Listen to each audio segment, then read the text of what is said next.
Wayland Productions presents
And we're fine. Now we're back. We're back. Okay, so I sailed in the U.S. Merchant Marines on oil tankers for 14 years as a chief engineer. Wow. So that put me in the start of the big old game, and then I went to work for, that root beer. It's Probably going to be a lot. then I went to work for the same company internal in the corporate world. So I headed environmental health and safety and sustainability and security for Atlantic Richfield Company, ARCO. And then, so when somebody knew that, because another director I was on another project working on said, hey, you might want to grab this guy. He knows what he's talking about. If you wanted him to be your voiceover character for your animation piece, then he would be the guy. Very cool. What? No, the video games, because I know a lot of our audience is going to be like glomming onto that, like, because we have a very big gaming audience here. What sort of games were you in then? Let's see. You know, now I'm gonna have to look that up because I played multiple characters in a video game with, what is her name? She's absolutely stunning. Actually, we could probably have somebody. I Ken bet. is going to look it up. He's going to find out for you. You can look it up, and I guarantee you'll find that. Well, Yeah. let me ask you a couple questions about Lockdown Yeah. specific. Yeah, like so. Oh, was that the hardest job I've ever had? You bet. Attention to detail. It was really a great job. It was, maybe some people don't think that it takes some, mental stamina to go through that. But Oh, yeah. when you're paying attention to your character and what your character is doing, and where your character was, and where your character's going, and where your character really is right now at this point in time, it's a lot. Yeah, it's a lot. So when you're approaching the role and like coming in, how do you deal with having a character that has so much? I don't think actor has been And prepared it's for frightening. It's frightening to look at. It is. It is. I mean, it's big. I mean, Well, do you? Thank you. Would you mind grabbing the book, Ray? Because Yeah. I'll show you something cool. Yeah, because it's intimidating, I would imagine. yeah, it is. But it's, first of all, you realize that it's not all you doing the 375 pages, like on stage in a play. Well, Chuck actually got to check out halfway through at least. They Chuck, know. yeah. They know already. They're like, we're on episode 6. We know all about this stuff now. Yes, so I got to check out. So it was really nice that, I was able to look at the material, understand that, what was going on in the process involved, and then be able to absorb some of that, and then I'm nothing without direction. Nothing without direction. So I got directed well, and therefore the product is the product.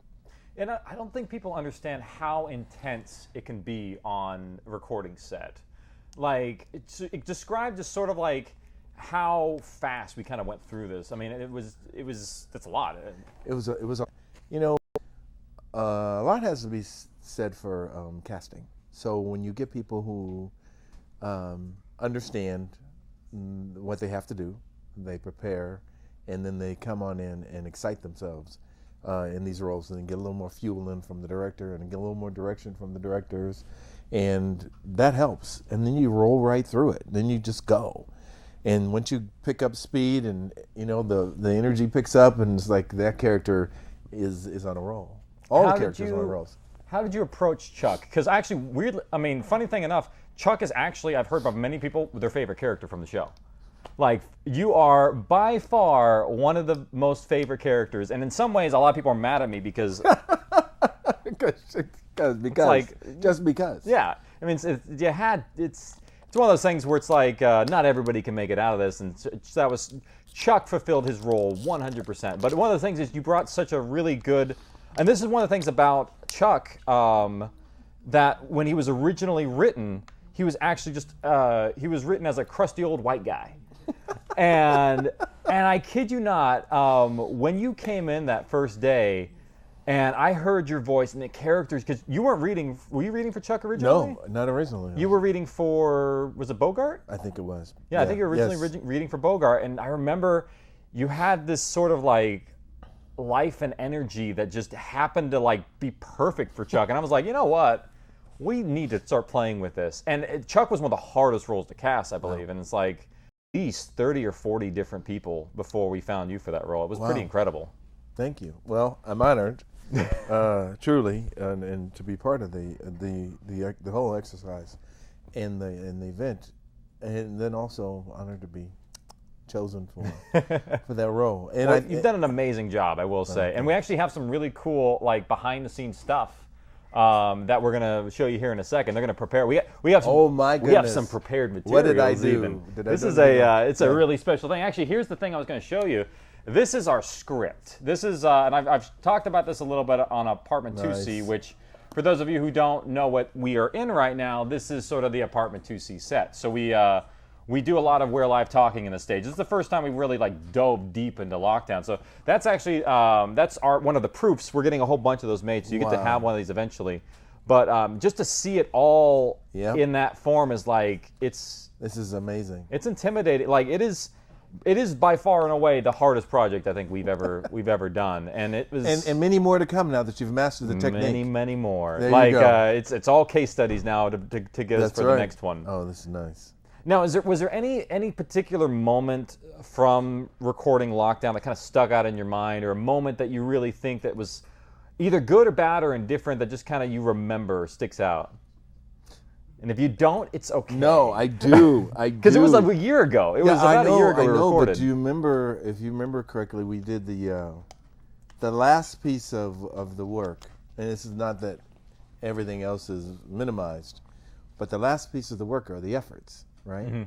So when we're doing the efforts, it's one of these things where now you can go crazy. You can, you've gotten that major work done, and now you know that while this is major work, it is like you can give it all because you don't have to have anything left. Yeah. And I think, and I don't know how other VO people feel, but I think that is, to me, what sticks out. It's like putting the button on the end of it. It's like the period.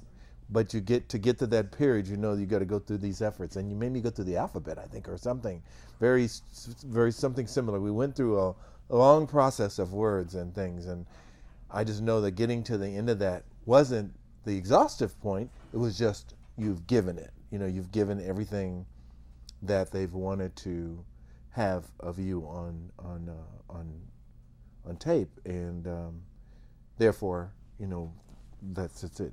I as an actor felt good about that, and that is one of those things where, that's the button, completion, dot, period. Yeah. Good. And I will say, I don't remember when we recorded your last scene. I don't know if your last scene was our last scene, was it? We might have recorded it completely out of order. Did we do it out of order? I think we did. I think we did do it for that one. But like one of the most like intense moments I think in the entire series is inside that room with everybody going on, and it's just an amazing moment. I mean the amount of stuff that we got from just everybody, and the great thing is with lockdown we had every key player there at the same time. Everyone was able to play with each other, and it was chaotic because we had to record very out of order to do that. Like we were jumping from like the end to the beginning to the middle to the we did so much. But I will say, actually, our first scenes are the first ones, I believe. Oh, okay. Like when you guys come into when we first meet Chuck, I believe that's the first scene, and everyone's just starting to get the flow of everybody. And matter of fact, are we ready? We have some really cool clips here. Let's see. It's gonna be on a little monitor over there. If you see it, and here we can hear audio, but we can't. Oh.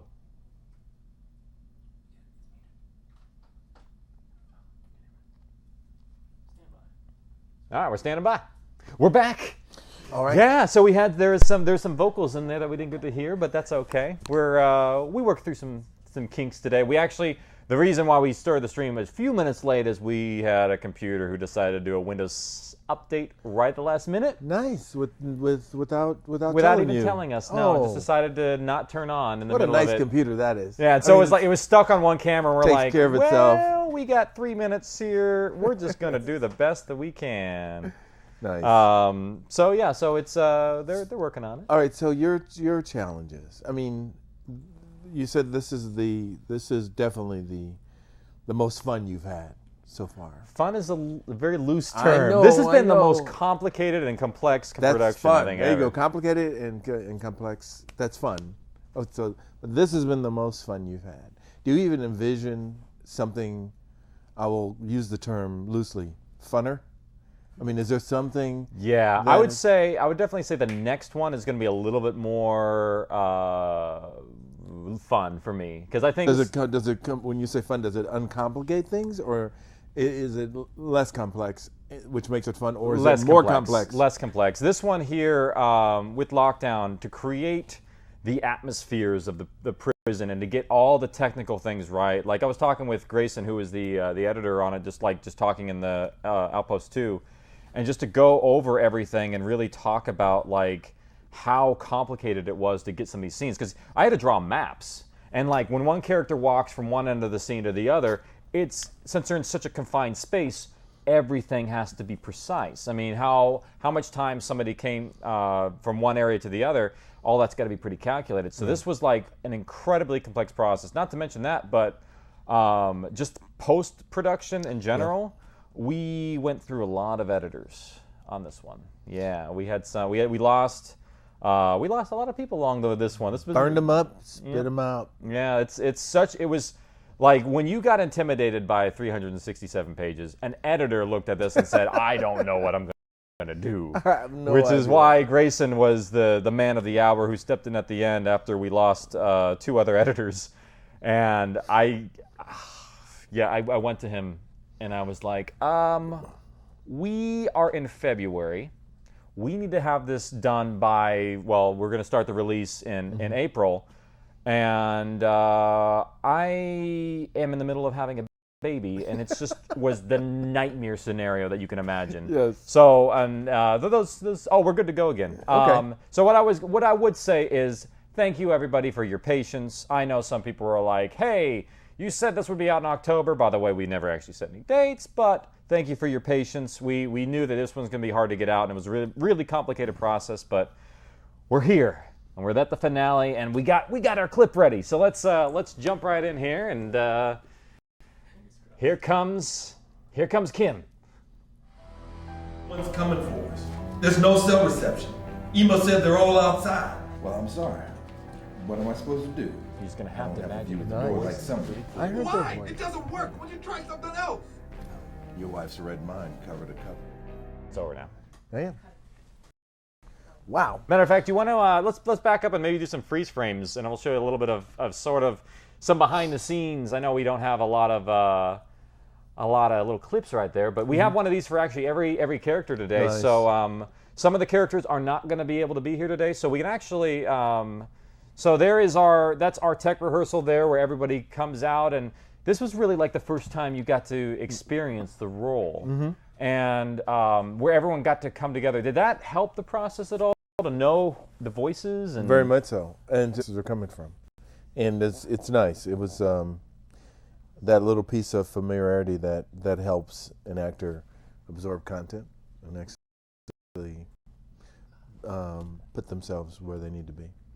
Yeah. Now, I have a weird personal question. Go ahead. All right, if you were in a lockdown, just like they were, say you are, say in this I am mythical Chuck. world you are the Chuck in that moment. Yes. What would you do to keep your mind occupied if you were just in incarceration for that long and you were Chuck? You got some strings too, because Chuck's got strings. Yeah. It's one of those things where I think that's somebody at my front door. It's Don't answer it. I'm not answering. There's no telling who it is. There are. It would a lot of the time would be spent creatively trying to, and if, like, part of it is filling in your own blank on what's outside, and then the other part is the reality of what's inside, and you really are trying to come to some type of fix. I'm Chuck. What if before the outbreak? What would, like, say it was just you in your cell? Incarceration? Yeah. So what would you be doing? Like, would you? Because you said it's creatively. Would you, like, write something, or would you read something, or? I think that's the time to. That solitude is a time to do a lot of reflection, a lot of reading, education, and to keep yourself from going stir crazy. Yeah. And a lot of working out, and reflection. That's an interesting the way that word in itself. It's kind of interesting because that's actually like some of the social commentary behind lockdown. It's interesting because self-reflection was sort of like that's where the incarceration system came from. They wanted you to reflect on your sins, right, and to actually think about the things that you've done. Now it's become more of a housing system. So it's interesting how you used that term. But I got to, let's see what else we got. Something. Is there anything about Chuck that you brought to the role that is similar to you? Like, is there some aspect of Chuck that's just, I don't know, out there that really was a piece of you?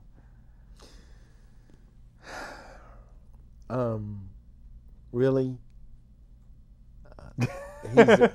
He's a nice man. I mean, really, realistically, I think he's an okay guy. Yeah, I think so too. Yeah, and a stand-up guy. And, given his set of circumstances at that time, he's, I don't know, I believe he's a team player. Yeah. I believe, best effort, even though it gets rewarded weirdly. I don't want to give it away. Well, it's okay. Well, actually, that was my next question, is like that conflict with Mark is like, in some way, I've actually seen a couple forum members argue about this because they have the perspective of like, well, would Mark have ever given them the freedom? Great question, and I don't know. I mean, I'd say to everybody out there, tune in to the sequel. I mean, the finale. The finale, yes, but I don't. Which they will in approximately, what's our countdown going? It's 32.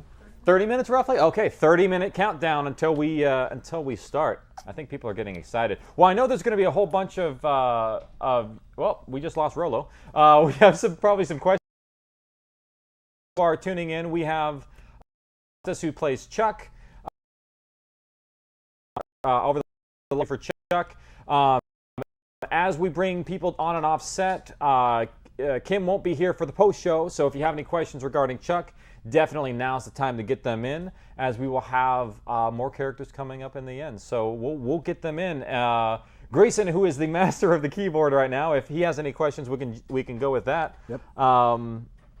Do you have anything, Mr. G-Man? Keep going. Okay.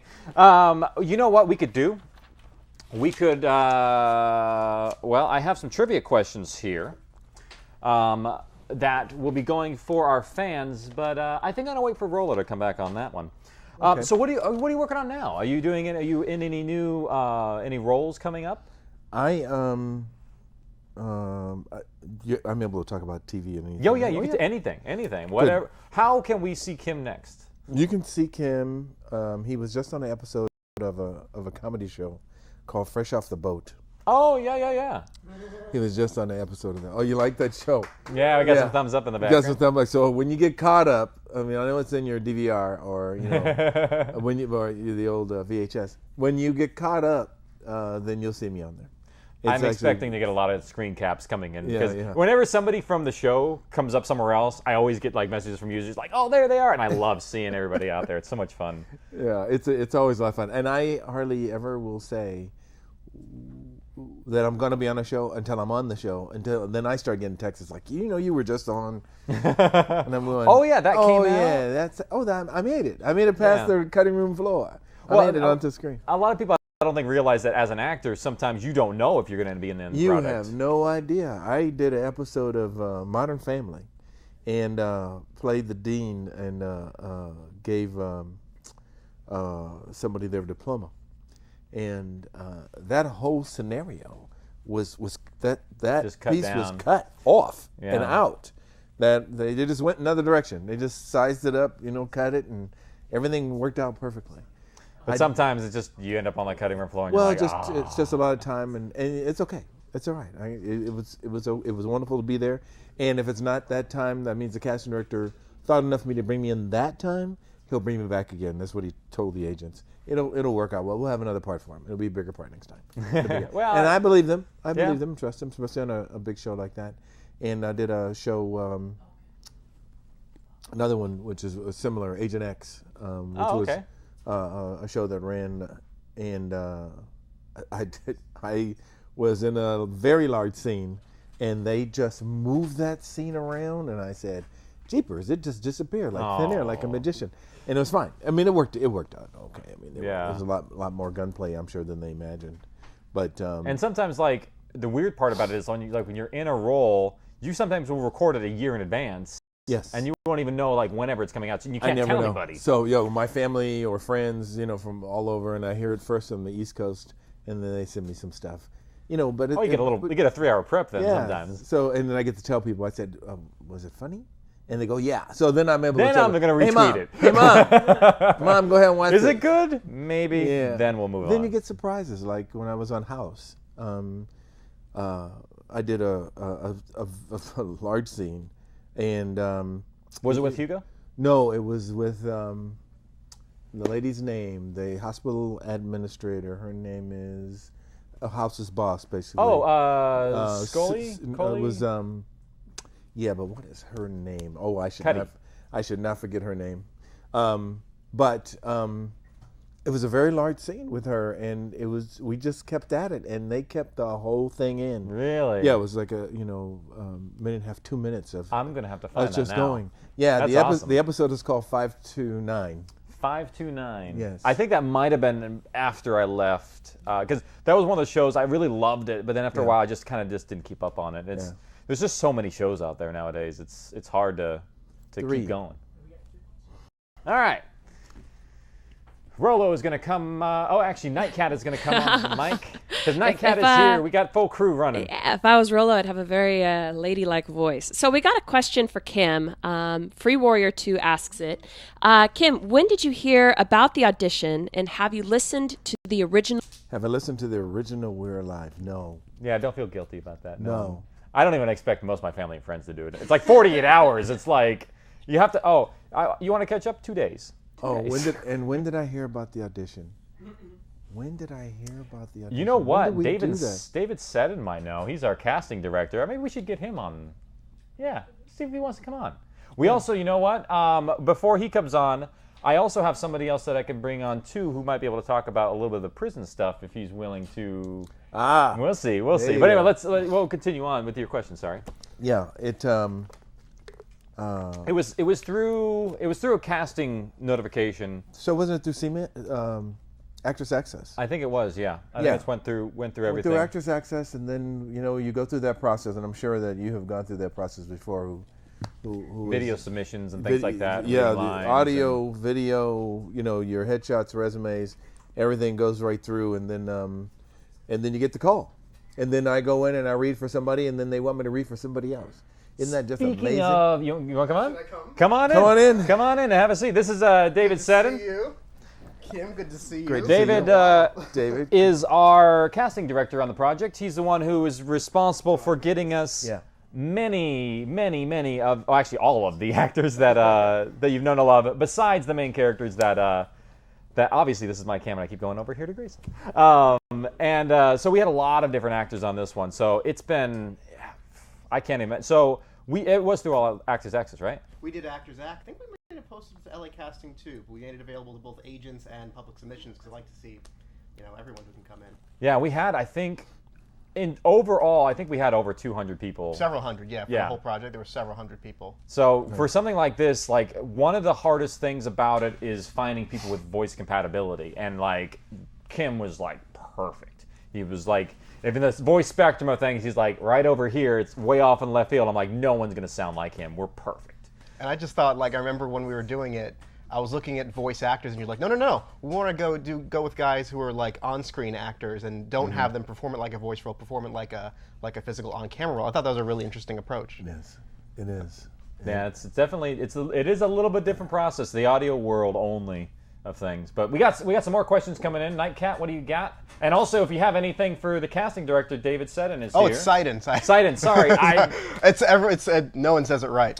Well, you know what? I'm going to have Michael Swan reread it then. Don't worry. Because I believe he said it Seddon the entire time. It sounds close enough when I hear it on the audio. I'm like, Seidon. that's close. We'll have to remember that. Because we're going to have him come back to pick up a couple things here and there, and maybe some teasers for some things coming up.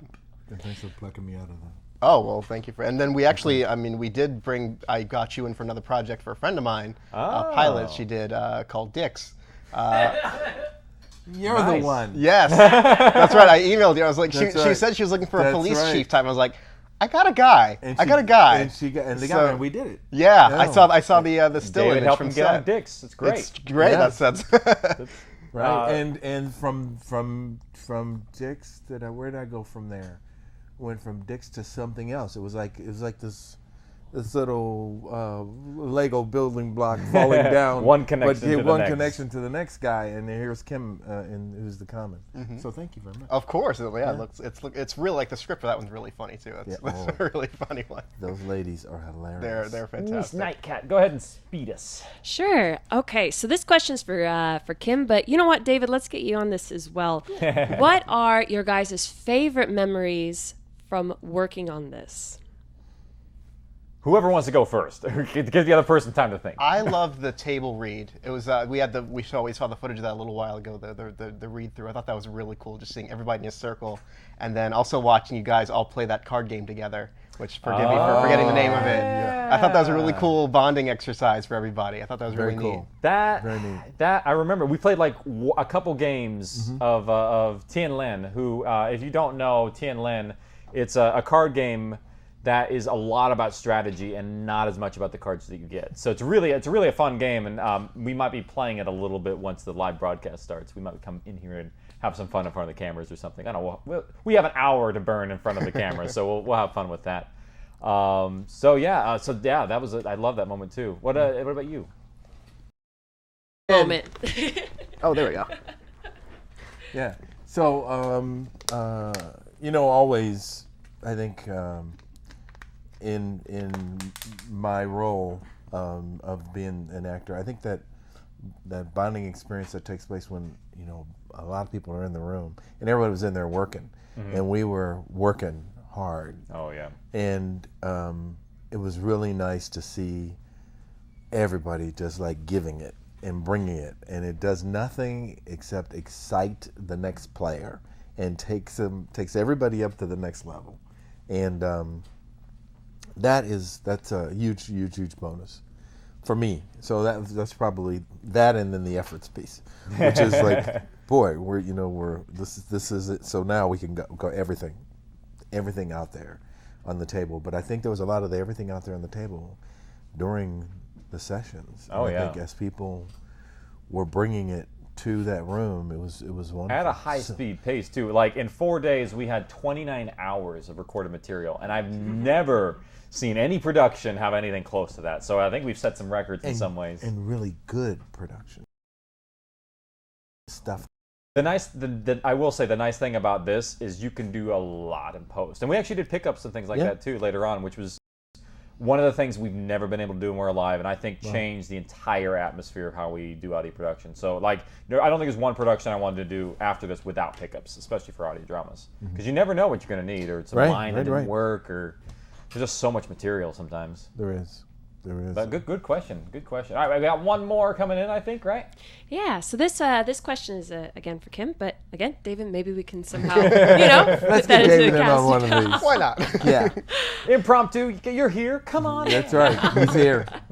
But Kim, what is one of the things about voice acting that you prefer over the usual camera physical acting? And maybe for David, what makes it more fun to cast an actor for voice acting versus camera acting?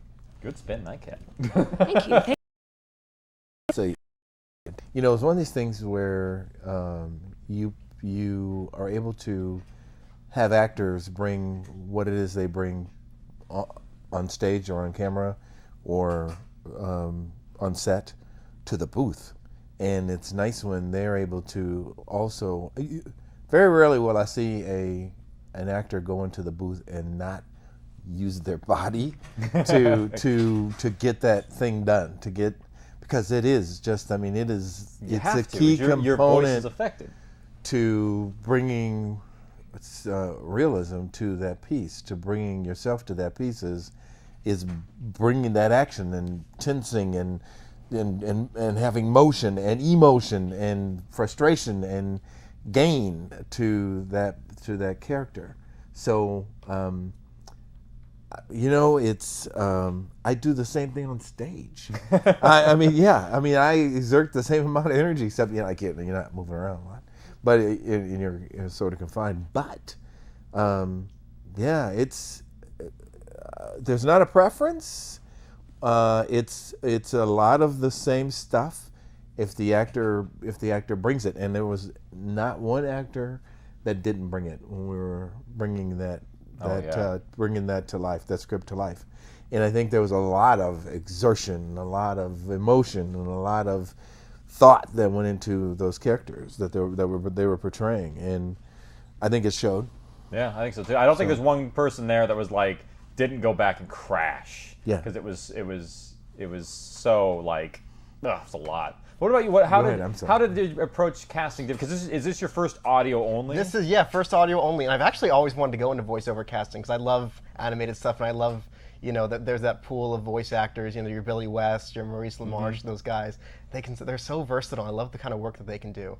But I like that the guys who aren't typically in voiceover, they can play roles that they typically wouldn't be able to play because there's no appearance guideline. It's just about how you sound. So there's so many more options for actors when they're doing voice only. There really are, yeah. And the time commitment's actually less. It's true. It's far, far less, and that's I think one of the things. You don't have to worry about makeup or any of that visual stuff. Yeah, I didn't have to. Get to roll out of bed. Basically, I didn't worry about my hair. I came in only rollers. Thing is, the only thing you have to worry about is like eating and drinking and stuff like that. That's like your voice. You have to take care of your voice in a day like that. Like, because you do so much reading, by the end you're kind of dry. And honey and fun things. Yeah, we had as much as we could to keep everyone's instrument lubed. Yeah. What time do we got going on? We got 2 more questions. Yeah, we got 2 more questions What's to the add time to the mix. right now? We got 20 minutes? Okay, so letting everybody know, in 5 minutes, those of you who are Kickstarter backers, the downloads will commence. You'll be starting to get the emails from John, so you can start downloading your episodes in 5 minutes. But until that happens, I want to do a quick giveaway to anybody who is a Kickstarter backer. So those of you who are tuning in, who are Kickstarter backers, what we're going to do is I'm going to give you a question, and the prize is something that we have not offered in the store at all. Exclusive. It is an exclusive prize. It is one of the original prints that we made for the tower. And I don't want to unfold it too much because that way it'll get all damaged and all. But it's a very, very, very special print that we only have made a couple of these. And I'll just put it there for now. So for those of you who can answer this question, and it's a two-parter, so you have to get both parts correct. And it's going to go for the first person who answers it correctly, who is a Kickstarter backer. Rolo is going to field all these. So here is your question. Who got into Bert's safe, and what was taken? Now, this is not explicitly said in the story, so good luck. And that's all I will say. For those of you who are not Kickstarter backers, but who have the right answer, we have some consolation prizes for you as well. It is not as cool as the other poster, but we do have some of the original CD presses from our limited edition first run that you can't get these. So we're going to have some really cool media mail. So if you get the answer right, don't tell everybody, obviously. But if they get the question right, you're going to get a cool prize from us. So, Neat. Yeah. Nice. All right, so we got 2 more questions coming in. Yeah, we do. So we have a question from KP Coyote, who asks, Kim, what would Chuck have done if he had gotten out of jail? How would he survive?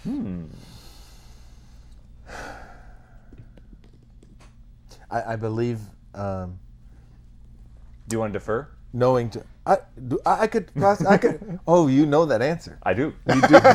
Yeah, I can defer, but let me give you just a version. Yeah. Let me give you a version, unenhanced version of Chuck's. I believe from an intelligence standpoint, his ability to survive depends a lot on, as you well know, was creativity. Mm-hmm. And I believe that there's probably a great deal that he would do to sustain, and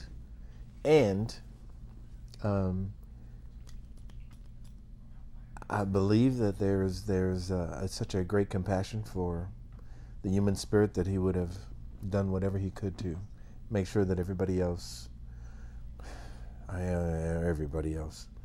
almost everybody else, except for that one. That one almost S every guy. I don't know. that guy. Almost everybody else was okay, or was doing what he could do to make sure that everybody's all right.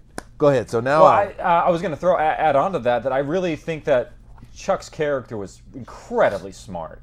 Like his pattern recognition was bar none one of the best. And he has just been so incredible, like, to be able to analyze all these details that I think if he would have gone out there, he would have been an incredible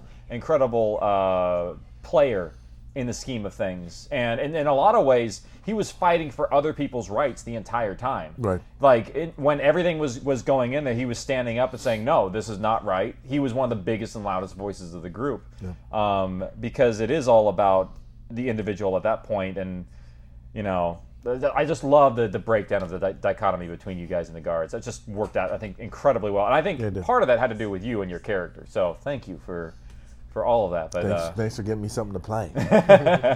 And play well. Play well. All right, so we got one more going on. Okay, one more question. This question comes from Megan Rodell. Okay. Hi, Megan. Rodelli. Megan. Anyway, Megan wants to know. I'm just going to say Megan. Megan would like to know, Kim, who from the cast, and David too, let's add David in there. Okay, let's add David. David and Kim, who from the cast would you want to survive the zombie apocalypse with, and why? We can use character names just to make it easier for people to understand. Yeah. Here, you have a cheat sheet. Yeah, you have a cheat sheet. You can pick on the cover. Do you know? It's the weirdest thing. Who would I want to survive with? What about you, David? You might know. I know. Go ahead. I mean, let's see. I think Simeon. Simeon. Yeah. Whoa. Okay. Because he's so unexpected. He is. He's really okay. He's the kind of guy who's going to do what it takes, even at all costs. Granted, I might be one of the pawns or a human shield for him, but I feel like he'd at least take me far enough to get to do some kind of survival. Okay. While you're still thinking about yours, I think, Kim, I'll throw out mine. I'm gonna say ink. No one said I couldn't, right? Nope. I'd side with the bad guy. I mean, is he a bad guy? Who, Mark? I don't know. Ink. I'm not gonna say. Oh, ink. Well, it depends on your perspective of everything. In some ways, people saw, Chuck as the bad guy in the beginning of lockdown. I know. I always he's get an that, inmate. though. I always get that. Yeah. In the beginning. I think you're. And then I grow on people. Maybe neutral bad is a good balance for Chuck. Did anybody see Mark as a good guy? I mean, yes, I think so. I think some people did. Before he killed me. Oh, Yeah. did I say that? Yeah, you can say that. It's That's fine. it. Right. Well, you basically edged each other on. You pushed each other off We the did. ledge, basically. We did. Mark's so bad. Like, he was just doing what he thought was right by everything he knew about all of his training and everything that he was as a person. He's like, I'm doing the right thing, and I'm Yeah. trying to get everyone through this. So, I mean, we perceive him as bad sometimes, but Chuck was doing the same thing on his perspective. yeah, So that's they're, one of the things they're that's more nice. alike than they realized, I think. Yeah, like I think everyone's perspective throughout the story and what they're experiencing can't be wrong, because if it's their perspective, you can't invalidate that. So And that it's makes sense. nice to be able to give, based on individual listeners and based on their individual personalities, it's nice that they can choose from this wonderful bouquet of characters that fits them, whatever fits them. Fredo. So Fredo. We got something. I'm gonna Let's, bust out with Fredo. Let's Fredo play the Simeon clips. We got another character profile we'll play here before we get underway. We got another 10 minutes here. So those emails from John, I really hope, because I'm sitting in this chair and have no idea, that they're starting to go out now. We got thumbs up, meaning that they're starting to go. So for those of you who are on Kickstarter backers, I would recommend downloading it, streaming it off of there, just in case something happens. Now, for those of you who are tuning in live, and we will start be streaming here in about 10 minutes, if we run into technical issues, because it is streaming live off of a live streaming bandwidth, if we run into issues and there's a big hiccup or something, we will back the episode up. If we lose a lot, if it's just like a couple seconds, we'll probably keep on moving with the thing. So keep us posted. We'll be monitoring the feed. So if we drop out for more than too long, we'll restart things going. So just FYI for coming up. So and that's coming up in about 10 minutes here. So and in the meantime, we have another really cool clip here coming up with Simeon of your favorite person. My Your favorite. favorite. to go with. Oh, we got somebody else here too. But in the meantime, here's Simeon.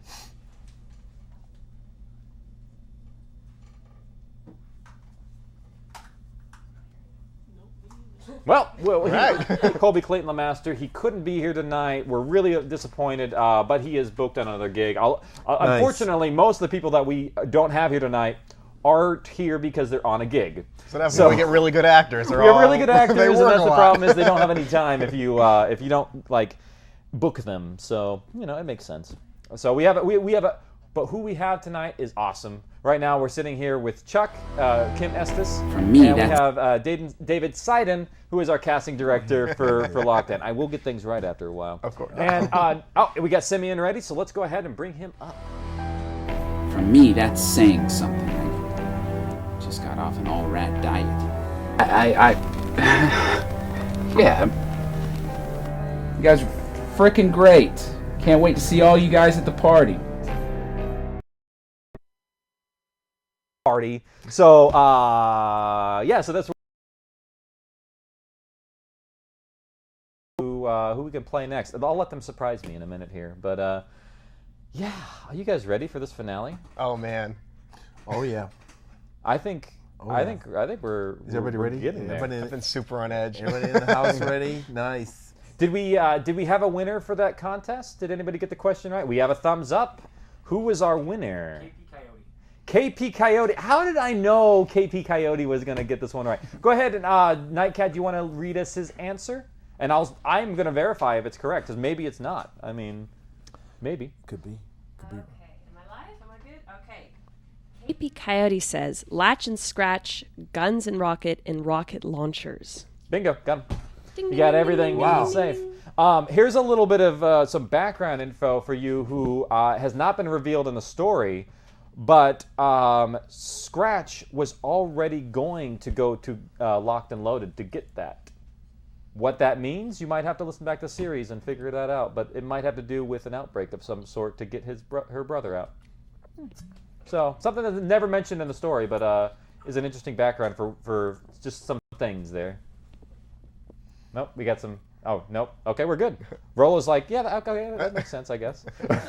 Rolo's also like one of our We're Alive dictionaries. He seems to know a lot about it, Are we ready for our next clip?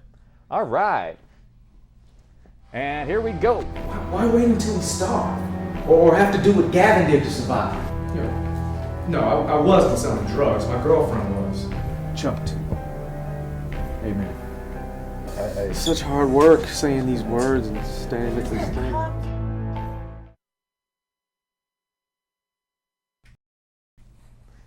That was Bogart. Really great segment there, and David changed.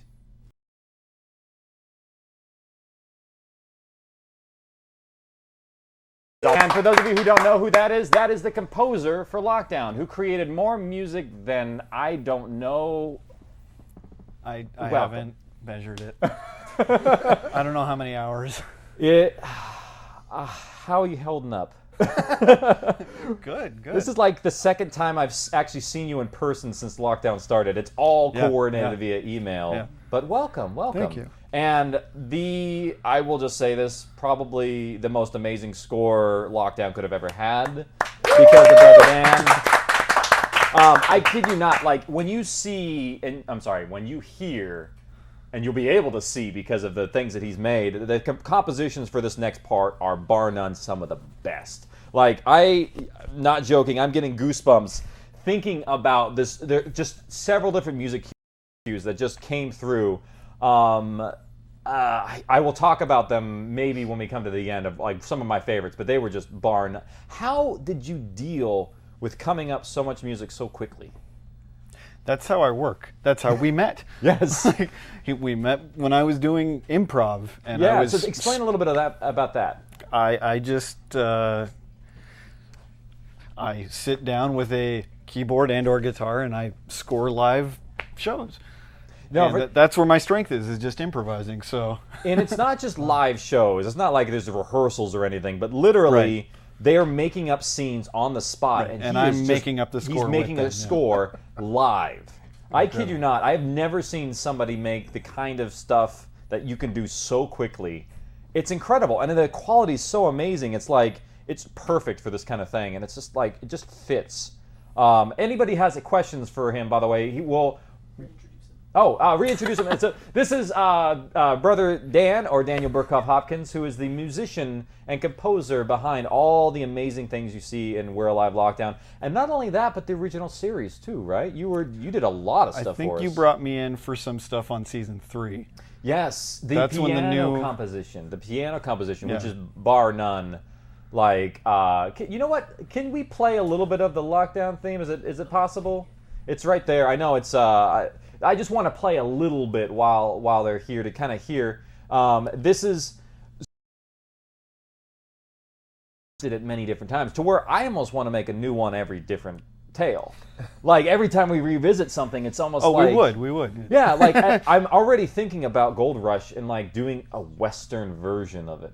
Oh. Like doing some spaghetti Western background stuff. I'm in. I ride. Fun. I ride. I'm in. Count me in. Sorry to tell you this, Kim, okay, we're not going to use live horses. Yeah. All right. Yeah, but he could do the Foley. I could. Hey. Could we? You know what? Foley is an art form into itself. We are. Oh, are either of you on Twitter? Yes. At Kim Estes. At Kim Estes. That's KIMESTES. Yes. And Brother Dan, do you? My band is on Twitter. Okay. They're called the Lazarus Gene. The Lazarus Gene. I'm gonna let you spell that one. on your search engine. But I think you can figure it out. It's Lazarus. You know. Yeah. Gene is in chromosomes, not as in dungarees. Oh yeah, not with a not J, with a G. With the G. With a G. No, it's not. The gene isn't with a J. Genome. Genome. Oh, you can't play. That's Lazarus okay. genome. That's all right. Well, people are going to hear the theme in a minute here anyway, because we're going to be started in less than 5 minutes. I'm getting a little nervous. I don't know about you guys. This is the first time that people have been able to hear this. We got the music. Oh, okay. We'll play a little bit here. This is This is the lockdown theme. The end credits lockdown theme, by the way.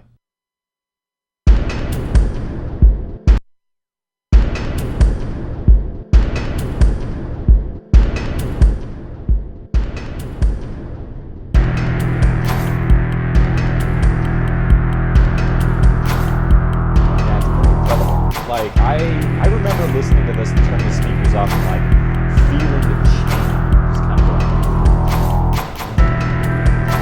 Yeah, listen. This is one of the few pieces that I was like skeptical about saying. Yeah, because it was farther away from how the scenes are actually scored and just more like just making music that I like. That's actually the greatest part about it too, because like when you're in mode, you want something different at the end to signify that it's over. So that's, I think, one perfect thing about it is like, and even that, we have a new version coming up at the end of this one. So we went with that. Yeah. So I didn't know. Yeah, things have been crazy lately. We'll put it that way. We were just like, literally, I think Blair and I were working on it this morning, just doing some last minute tweaks just to get a couple timing things right. So It's a beautiful thing. We got 1 minute, guys. Uh-oh. We got 60 seconds till we begin. So I guess we can wrap up this pre-show. Thank you very much for joining us for the pre-show, both of you. Brother Dan, truly. we might have you back Brother in for the Dan. post-show. Depends Oh, yeah. on who we got coming in, and if we have more questions. We might catalog some questions over the episode, so Sure. store them up. Amazing. Thank you again.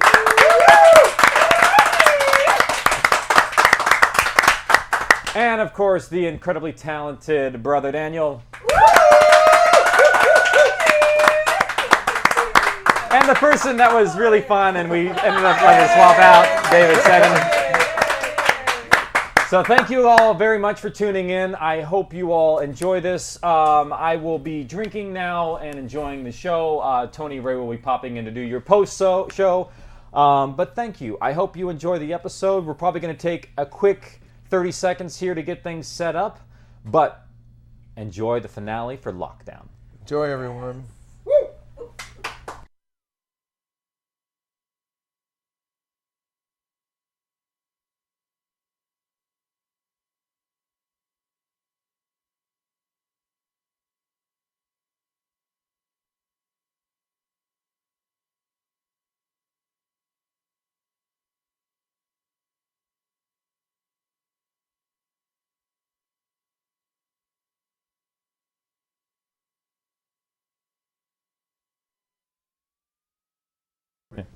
We good? Okay. Hey. Hello and welcome to We're Live Apartment2C. I'm your host, Tony Ray.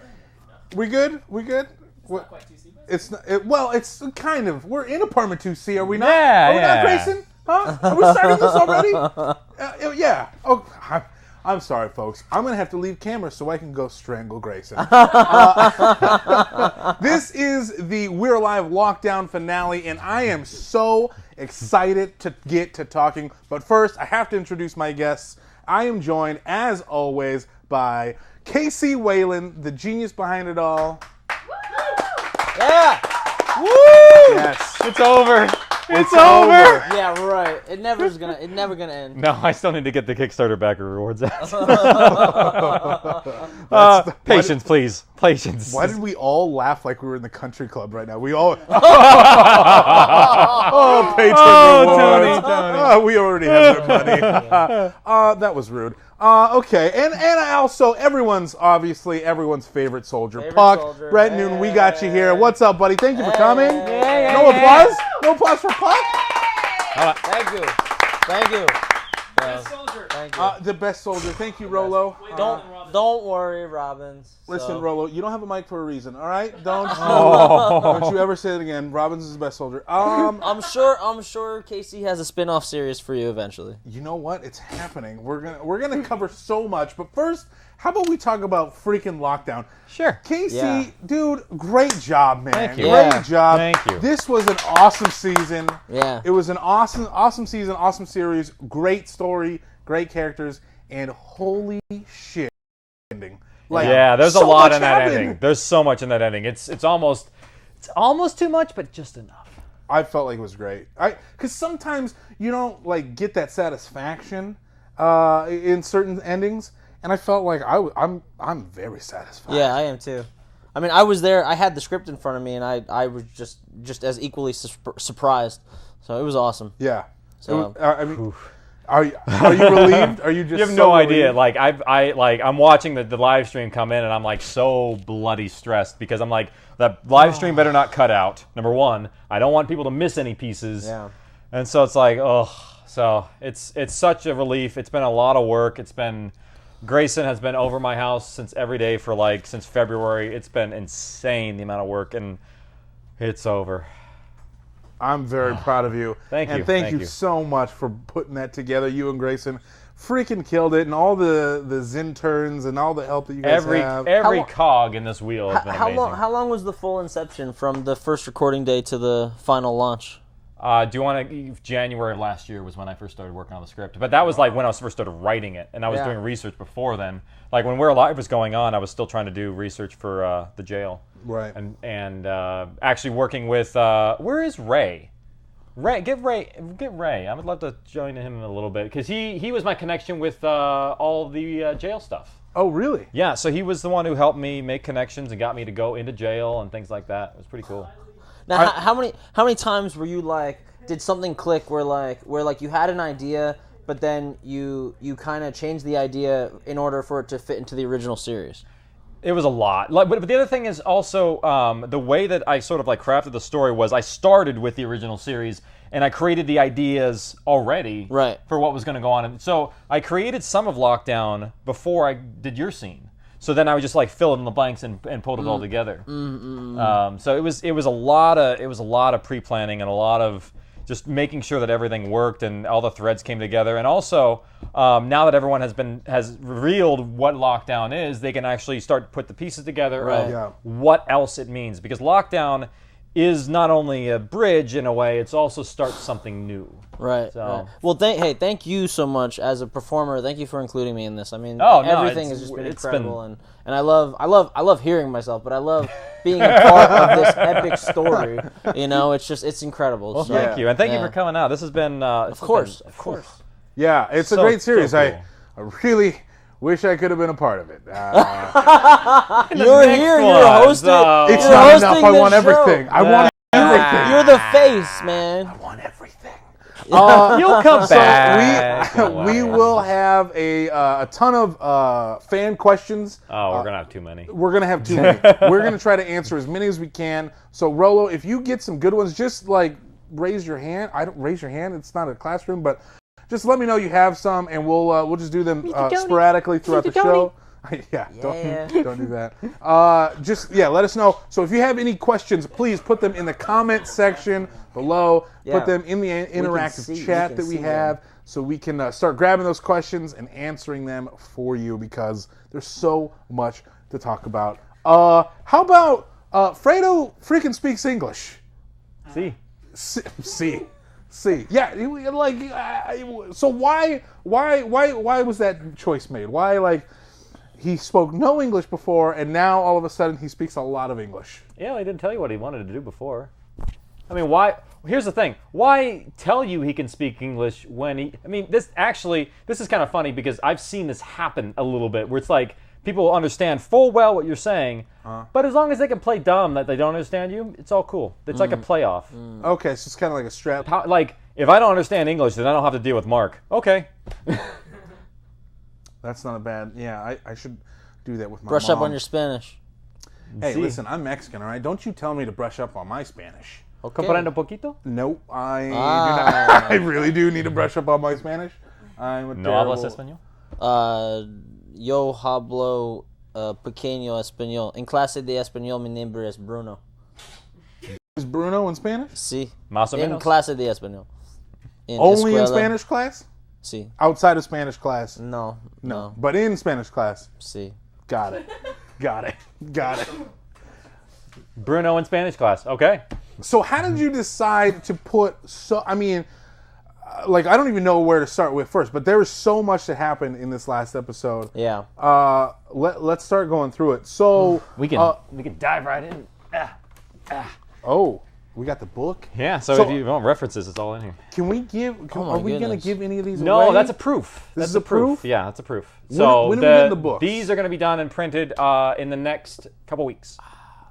And also, as an alibi of this coming on right now, if you're having anybody else experience the show, don't let them read the script at the same time. It actually ruins it. I tried, and I'm like, I need to put this down now, because it's completely distracting and it takes away from the experience to read it when you're supposed to be hearing it. It's right. But it's also good to know what they're saying. What's the name of your audiobook that you're writing about bombs taking? Bombs always beep. Right. So it's something to be said, because reading this, like seeing it on paper and then hearing it, through the final production, I mean, there's just so much produced, and the environments that you build through sound is incredible. And also, that's the interesting thing is that's the shooting script, and there's been so many changes from that. Because when you're approaching a story like this, there's stuff that you have in there that just doesn't work sometimes. Like we're constantly trying to like throw in a new line here or there to bridge moments and really make it make sense. And there's just like the simplest things can throw off a scene if you have to cut them out or get new pickups and things. So. Yeah. I'm telling you, this is a nice book to hold. I can't wait till you can. I know. It's so nice to hold. You don't want to let it go. Not really. It's like a baby. But that's fine. Yeah. Thank you. This is cool. I was like, why haven't I gotten one of these yet? Yeah. Everyone will get one, pretty much. And you've got your beautiful face on the back there. That's very exciting for the fans. My face is exciting for the fans. Your face excites me.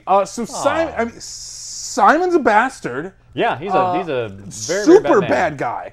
Super I mean, you almost feel bad for him because he's so like weak and pathetic, and then you find out that he's like kind of a serial killer. What, he killed the 2 guys at the shipyard. Wow. He killed the two guys out front in tonight's episode. Yep. Kind of a serial killer. Yeah, that's 4 people.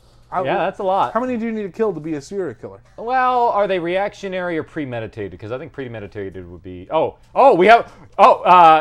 would be. Do you mind if we swap you out for a minute? Let's bring in Ray, because Ray can actually tell us, because he's a sheriff. Oh, perfect. Ray, come on in here. Ray has been my go-to guy for all things lockdown. Ray started out as an intern with us many years ago, and we actually went to high school together, of all things. Really? And, yeah. And so now we are working together on this. And so I knew Ray had a background with the sheriff's department. So I was like, Ray, I need help with this because I have no idea what I'm doing. And so he actually brought me to jail.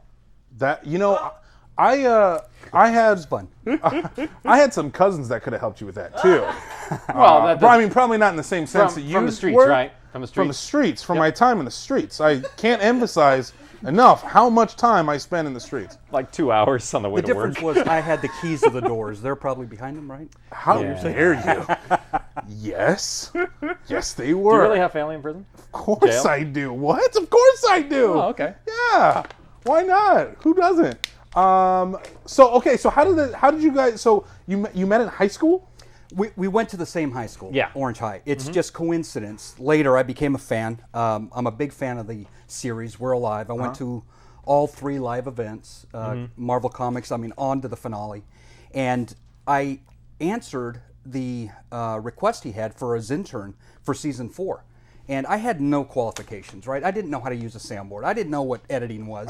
But there was one position he had that I felt, you know what? I can squeeze in there maybe.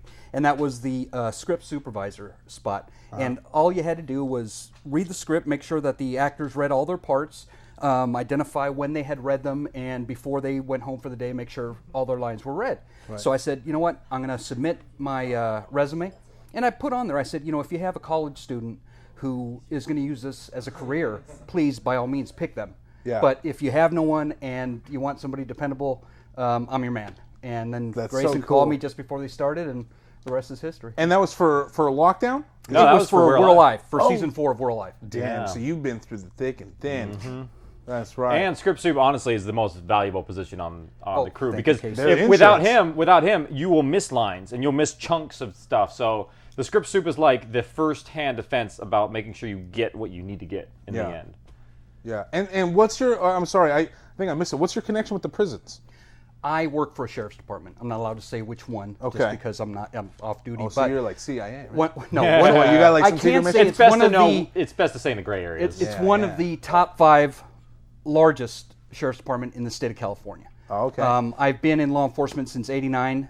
This will be my 27th year, and just a few more years before I retire. But the connection, just being a fan, wanting to see how this was all done, it was amazing. The actors, how just the emotion they portrayed behind a microphone. Yeah. I mean, seeing that, I'm not in this industry, so seeing that and being a part of that was an amazing opportunity. I really, really enjoyed it. I will say though, like, recommendation to all of our crew members, they're fans of the show before they come on, and unfortunately, we just destroy that in some ways because they hear the lines over and over and over, and they just lose all meaning after a while. To where like even this episode, when we're hearing it, Grayson and I have listened to this episode probably 100 times plus, if not more. Yeah. And it's like you lose the power of it sometimes, and that's one of the things you kind of sacrifice. But so you did come through with us amazingly, and also like I couldn't have done Lockdown without right here because literally like that there's no buttons in the elevator. That's like from the thing I'm like, okay, writing that down. No buttons in the elevator in a jail. No idea. You want to know how you get to the floor you want to get to? Yeah, so why are there no buttons in the elevator? So it cannot be controlled by anyone in it. And guard gets taken hostage. They can't control the elevator. And no matter how much threat you put against them, I mean, I'll kill you if you don't get me to the bottom floor, to the basement. He can't do it. Only Central Control can do that. Central Control has all the keys. This is a cute moment here. All the access. This is a cute moment. When you get in the elevator, you tell them by hand 2, 3, 5, and they send you there. And they can keep those doors closed all day long too. Oh hell! So I'm like, this is a perfect plot device. Dude, I wouldn't trust anyone enough to just get in I have a fear of getting in elevators anyway, let alone someone else being able to control. What if there's some asshole in Central that's like, you know what, fuck Tony, I'm just going to leave him in there for 12th floor, red zone. What's the red zone? Oh, you don't want to know. What does that mean? Oh, we can't tell him. No. Yeah. What can you? If you go to the, what can you tell me? If you go to the red zone, you go to the red zone. Well, this just is weird. Sounds like the danger zone, like we're in Top Gun or something. Okay, all right. Well, so is everything that Casey kind of had in the script real? Like you can tell them the holes. It's okay. Like where? Yeah, that's what I want to get to. Where are the holes? Okay, I want to really tear Casey down tonight. Let's go back to before the series was released. Lockdown. I received the script. Casey allowed me to read it from beginning to end, and I did cool. that. That was fantastic. And to ask someone to read this freaking book, and keeping get it back quiet, to me. knowing a secret that long. I mean, and being on the boards, after the first release, Wow. and watching people's theories. It's amazing. That's an amazing opportunity also. But I was able to read through the script and find terminology or slang that wasn't correct. Like what was it? I think even the food slots in the door. I think we even discussed that, right? You had a little door. Somebody was describing it, and I said, it's called a food slot. So just slang like that. And I spent basically 7 hours writing, line by line, character by character, what was different or what should be changed, and just gave it to him. I said, look, I'm not being critical. The story's fantastic, but if you want realism and you want true terminology, you want to say things like, shackles. You want to say food ports. You want to say sliders. Bogart. Bogart's the exact term of him, intent to sell.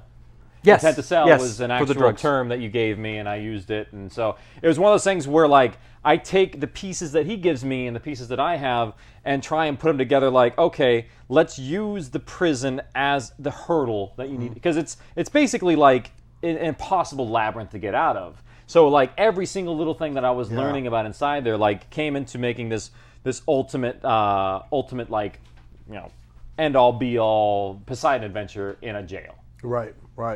That's so awesome that you did that and that you were able to keep these secrets, especially with the finale. Oh my God.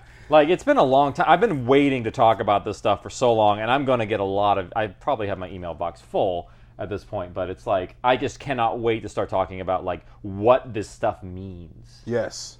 So this is the first time... We got some questions? All right, sweet. Once again, if you have any questions, please submit them in the comment section below. Gathering questions like a couple squirrels gathering nuts before winter. Anyone else? I don't... the squirrels gather nuts, right? Don't they? Thank you, Grayson. Don't you guys shrug back there.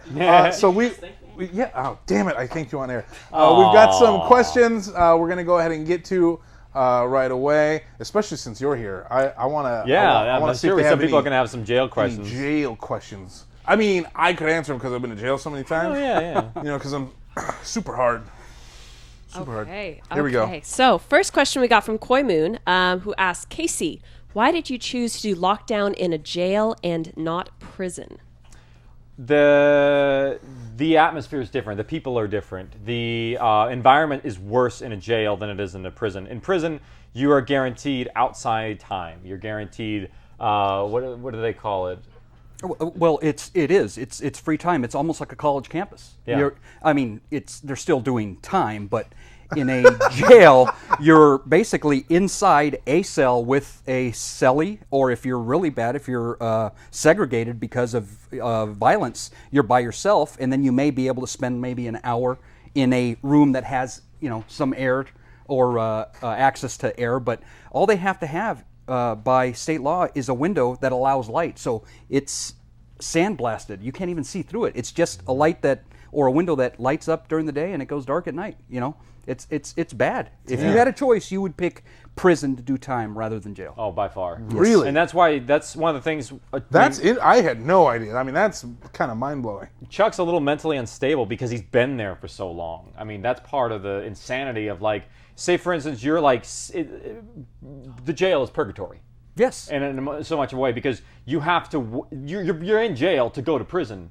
If your sentence is bad enough, it's just kind of like a holding area. It's all temporary. Too many people going in and out too. And how long do people generally stay? It seemed like Chuck specifically was there for so long. How long was Chuck there for? 6 years. Yeah, that's possible. How? Okay, if somebody gets stopped for drunk driving, they go in, they sober up, they're released with a promise to appear back in court. If you're arrested for a violent crime, let's say a murder, let's say assault with a deadly weapon, and you're placed in jail, you can't bail out because you don't have the money or it's too high, you don't have the means, your case has to go to trial. Your attorney and the district attorney has to prepare for that trial. That could take years. It could be delayed. It could be postponed. And you stay there in jail until you're either released or sent to prison. Holy crap. Yeah. The only good thing is that time counts towards your ultimate sentence if you do get one. Right, generally. right. So that's why Chuck was freaking out. Like, the sentence wouldn't even be as long if I was in jail for the crime that I committed, but they just haven't got it done. Sense. Yeah. Now that makes sense. Yeah, so Chuck was incredibly bitter for all the right reasons. Wow. I would be. I'd be pissed. Oh, man, I like Chuck.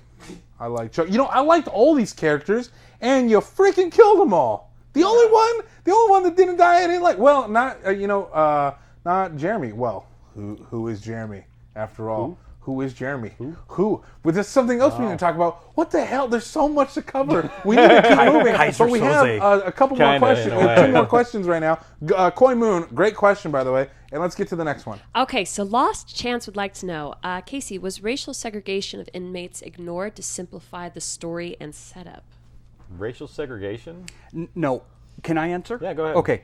The majority of this series took place in the T block or transportation. Generally, in a jail, in a prison, the segregation is for the safety of the inmates and also the guards, because that's just the way it is. That's reality there. But in transportation, they all have to ride on the same bus, the same van. They go through the same doors, so they're placed in close proximity. So the fact or the reason they weren't segregated is because they were in transportation or in that segment where segregation isn't necessarily as important as it is in the actual housing in the jail area. It's one of the story arc structures of, like, where do we focus on in the jail. Why are we going to the T block? Because that's where we can get the most amount of different variety of people in one area. Right. And also, it sort of let me bend the rules a little bit, because if they were in their cells, we'd be very limited in what they could do. But because we're in T block, we're close to the Sally port, we can sort of, there's more to do. There's more substance in the story of where you can take it. So, good question. Awesome question. Lost chance. Lost chance. Sorry, lost chance.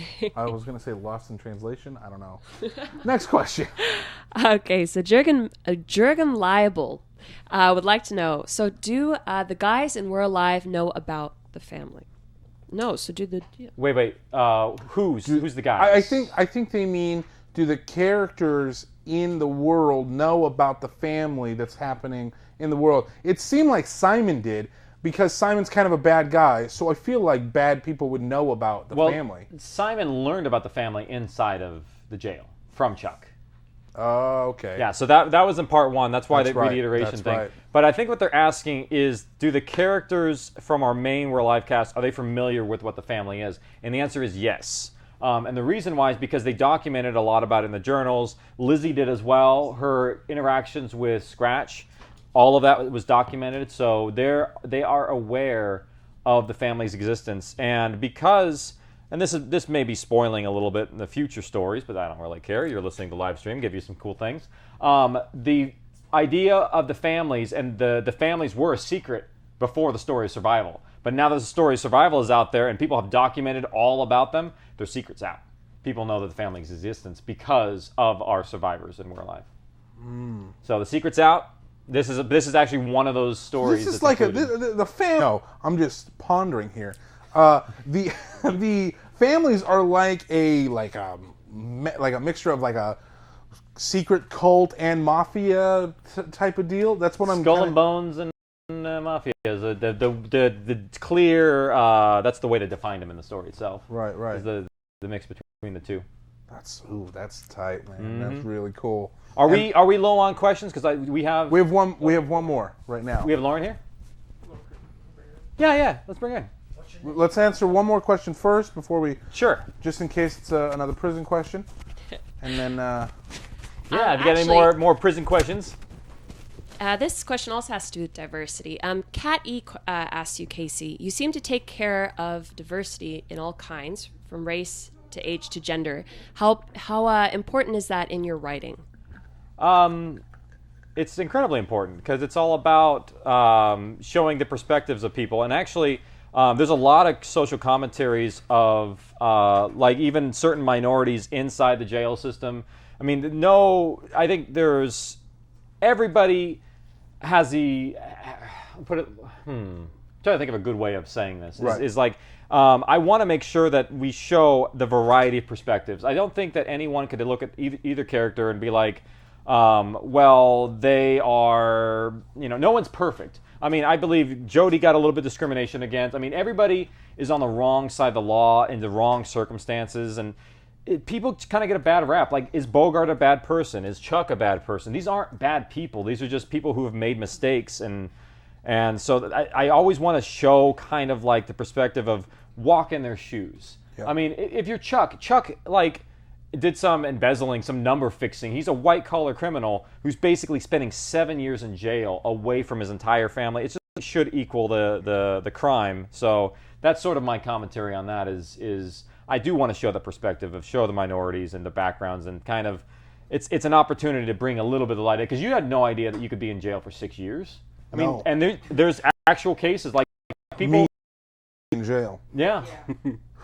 A hardened dude, person like you would just a lot be of hard. all the street jokes aside, because I mean I am hard, but I would not do well in jail. I would freak. No, out, dude. You'd be a mushy I butt. You'd be hey, all like, hey man, hey, don't call me mushy, okay? What the hell? Oh no, that's what they would call you. Hey, can you not call me mushy on the live stream? What the hell's going? Am I in third grade? Am I getting picked on again? Mushy Tony, what the hell's wrong with you? It's actually from what do you call it? I don't give a shit where it's from. Okay, how about don't care? But okay, how about don't care where it's from. I won't call you mushy hardbutt. What the fuck? I'm the host of this damn show. Take control, Tony. Take control. Bullshit. Okay, damn it. We are going to switch out his intern coming in. Also, another reminder, if you have questions, please put them in the comment section below because we are going to be answering them. Rolo and Nightcat are gathering them as we speak. How you doing, Cuzzo? Sorry. No. You know that? Uh-huh. Look, racial demographics. Yeah. Whoa. Just assuming now. Didn't Just know assuming. stuff. Didn't even know. Excuse me. I'm just going to let's go. You know, there's a lot of aggressiveness coming towards my way right now in the past. Down the hill. Mm-hmm. Keep rolling down the hill. Oh, yeah, because the mushy Tony just rolls down the hill, right? He more like squeezes down the hill. This will not be a damn hashtag, all right? Mushy Tony. Oh. This is a nightmare. This is a nightmare. Semblance now? Do you Mushy see Tony it? hates cats. No, I really don't. Okay, no, you seriously, you guys are cousins? Yeah, we are. In real life. You want to do that? You can do that. No, we're dead serious. Tell him. I'm not joking. Please explain this. You can do it. By You want to do marriage. it? Yeah. That was a very quick explanation. Thank you so much. It's an answer. Yeah. It is an answer. Damn it. You want deeds? What you want? Yeah, so my uncle, who of all things runs Reef Systems Inc., that great old sponsor that we have. You better know Reef My Systems uncle Inc. Rick is Ricky? Aunt Rick, what? Aunt Kelly, character Aunt Kelly. Oh yeah, Aunt Kelly. yeah, Aunt yeah, Kelly, yeah. my is the namesake. So my aunt is the namesake for Kelly. So that side of the family is how we are bonded.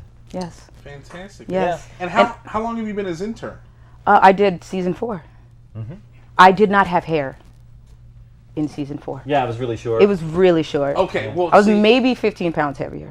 Oh. That's good, right? You have to.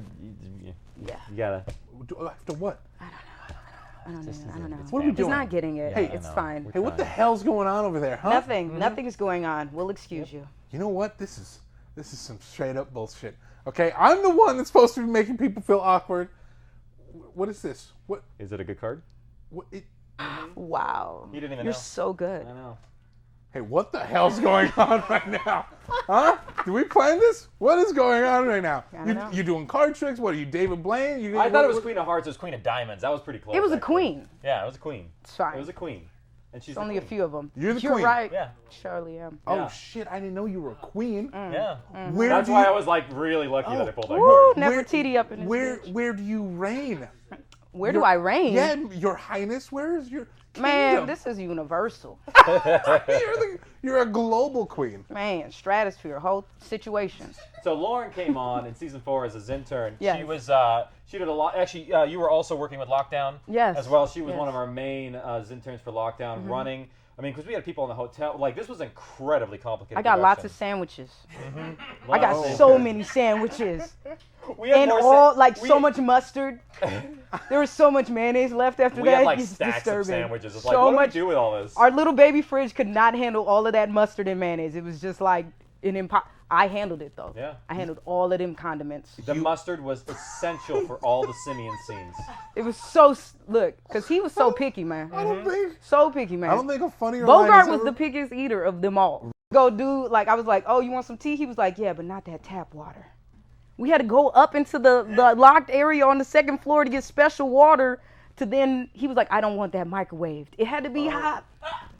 How you gonna Wow. make tea without hot water? Then we used Grayson's super special like internet tea that he got out. Like Grayson's super internet tea. special Grayson, you have internet tea? tea with the crystallized sugar and shit. It was very, very bougie up in that junk. It's very Grayson does like his tea. I love that Some you're, variation of Earl Grey. I'm not sure which one, though. you just coming in here, putting people on blast, and I love it. But it was great though. Yeah, it Bogart's was a fun- amazing. it was a I fun was a group. part of season 4. I wasn't picky, No, you weren't. You were No. real. I mean, right? I'm no spoilers. I'm not gonna spoil that. Oh. Spoil. In what? case people have to catch up. I mean, they heard this one, but they might have to go back. It's true. I'm not Oh, gonna no, he jack doesn't stuff care. up. No, I don't. Oh, I You don't care? Oh, Oh, I you don't just care. throw shit You out just there. be- oh, you one of those. Leave them alone. Yeah, yeah. with Well, this yeah. one. No, we're not gonna go 2C, crazy. 2C will do more. But. And damn it, Grayson. As a Rubbing it in, reminder, huh? every Tuesday we are here doing this live stream at That's 7:30 true. Pacific Standard Time. is a true And if thing. you want to talk about We're Alive stuff, spoilers, we listen to every episode and then talk about it. We have people from We're Alive come on. We have It's CJ awesome. on this week too. CJ's Oh, coming that's in. my girl, Yeah, man. yeah. Bet That's y'all my didn't girl, know she okay? actually has a leg. There's a leg. Yeah, no, she does. No, I don't cut off people's legs in real life. Yeah, No, it's not like that. I got confused when She's I a saw her real again the method second time. actor. I was like, damn, like you're not even hobbling or nothing. You No. just like straight up walking in the building and walking out. Hey, Lauren, can I ask you? Can you come back every? Hear you Look, talk? let me tell you something. When they asked me how bad did I want to do it, but where do I work? I work in Studio City. Yeah, You you would- a long drive. Yeah, so I drive from Pasadena. That's y'all did the face you just gave me. the 210. Yeah, the 210 to the 57. I gotta take the 101 to the 134 to the 210 to the 57. Yeah, Tony. Motherfucker. Yeah. He really tried to drop the 210 on me like that's gonna like sway me. Like, man, you better quit. Everyone's like, how do you talk about these freeways like that? It's like it's California. Welcome. This is the greatest moment of my life. Oh my god. Okay. So out of the past couple minutes, I got that you handled the shit out of those condiments. Man, them condiments was handled. Those condiments were handled. Bogart is a picky eater. He is, but he's a super sweet person. Oh yeah. Well, you can't backtrack. You already said he's a picky Hold on, eater. no, but see, just because you're a picky eater doesn't mean that you like, you know, like not namaste or nothing. Like you in the mix. Like he's a great guy. Like he's super awesome. Oh my god. Hey, You just sit here and just let it go all day long. Fuck you for keeping her in the shadows this whole time. The shadow. Why is she Hold up, the shadows. Oh, What you no. trying to say, Tony? I'm not. Listen, I'm Look, not. like Casey counts as like a quarter black because we like come on. related. Hey, man, That's Casey, so don't leave me like, here. look, you Casey, are. don't. Listen, I didn't. Uh-huh. Okay, listen. Oh, okay. Yeah, go ahead. Explain. Okay, you just. Explain you just that. don't move so fast. You kind of scared me. Okay, listen. Oh, okay. What's that supposed to mean? No. Nothing. It doesn't mean anything. Listen, Lauren. Hey, let's. Outrage. Now, what I meant to say was by shadows, I meant not on camera. Okay. There's And also a therefore- thing with the Academy hashtag. Insert anything No, that's you know like. what? That's not me though. No, I would have given. You want to keep going? I don't think you want to keep going with this one. I don't want to keep going. Let's just start talking shirt very much. thank you, That was yeah. like one of the best shirts. This is. Are the shirts for sale? The shirts are for sale. Hey, please go to the website. Check that shit out. It's pretty great. There's all sorts of merchandise and everything. It's pretty good. I don't need to ever. I literally don't Damn, need to chat. ever come back here again. Okay, you're gonna. I like you though. I really do. I like you as a person, even though because- you don't remember me because I have hair, which is low key racist too. No.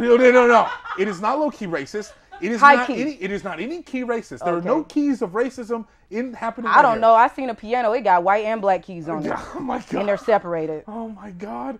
Hey, listen. I need you to stop being so damn funny because they are. Step your literally- game up, Tone.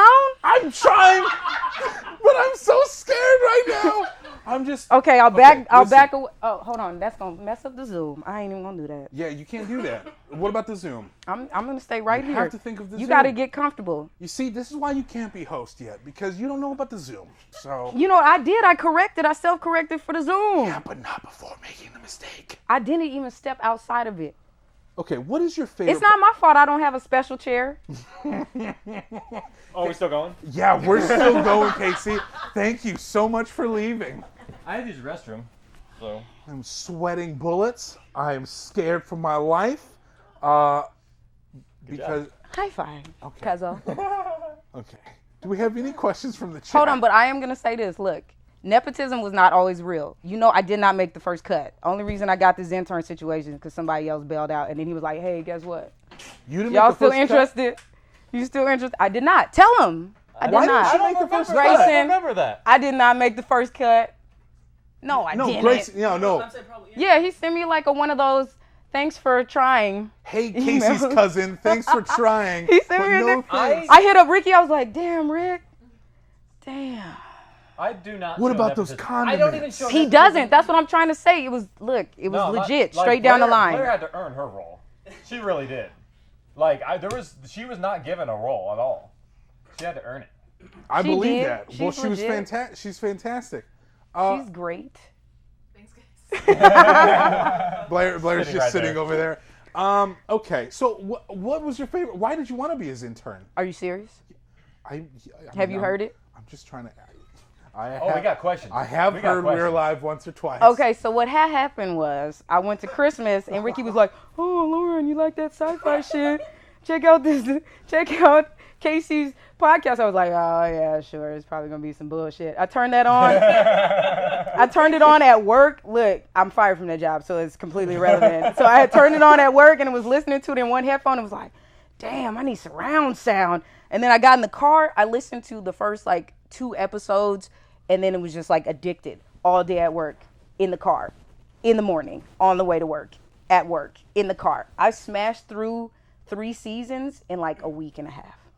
Man, that's a lot of listening. So then I saw on the forum, it was like, "Oh, it's interns." I was like, "Fuck." I'm in this joint.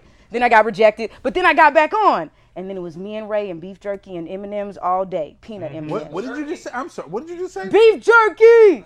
Are we giving shout outs to beef jerky now? Is that what we're doing? They had a whole crew behind the scenes. It was a thing. It was a thing. Yeah, I have a crew here too, Rolo and Nightcat. So how about they that? like me too. No, yeah, but Rolo and Nightcat love me. They're looking like this right, guys? teams right now. They're like Hey, they're like Team Lauren and not you Team sons Tony of bitches, anymore. all right?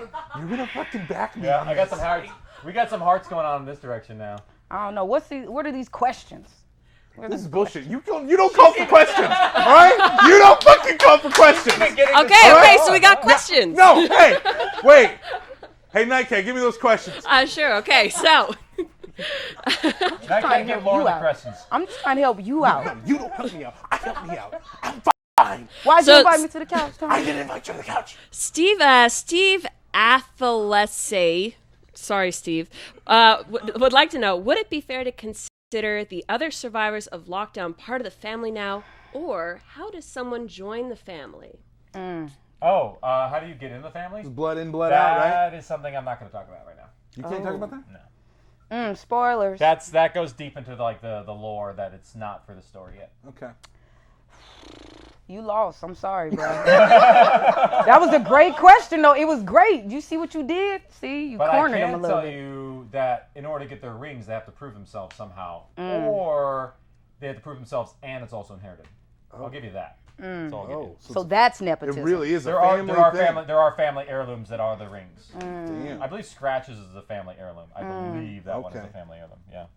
I want to ask you a question, but now I don't want to jack nothing up, so I'll ask you later. Okay. And I'll probably tell the answer later too. Because you're not Tony. Yeah, I'm not. This is bullshit. Okay, this is bullshit. Nightcat, give me the next question, please. Tony, this question is for you. Oh my, thank you. Who is it from? It's from Ross Keiths. I love you, Ross Keiths. He wants to know if you were in the booth during the production of Lockdown at all. I was. Let me talk. This is. Hey. I'm gonna need all the people behind the camera to stop laughing, and I'm gonna. And there's like 20 back there too right now. There's a lot of people here. Let's hear it for Lauren. Let's hear it for Tony.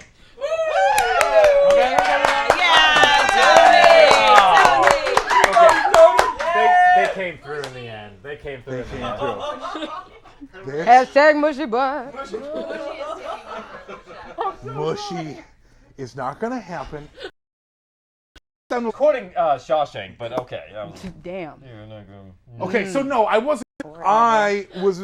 I helped Casey out a lot with the script and the story and the background, character development, plot development, the arc of the storylines.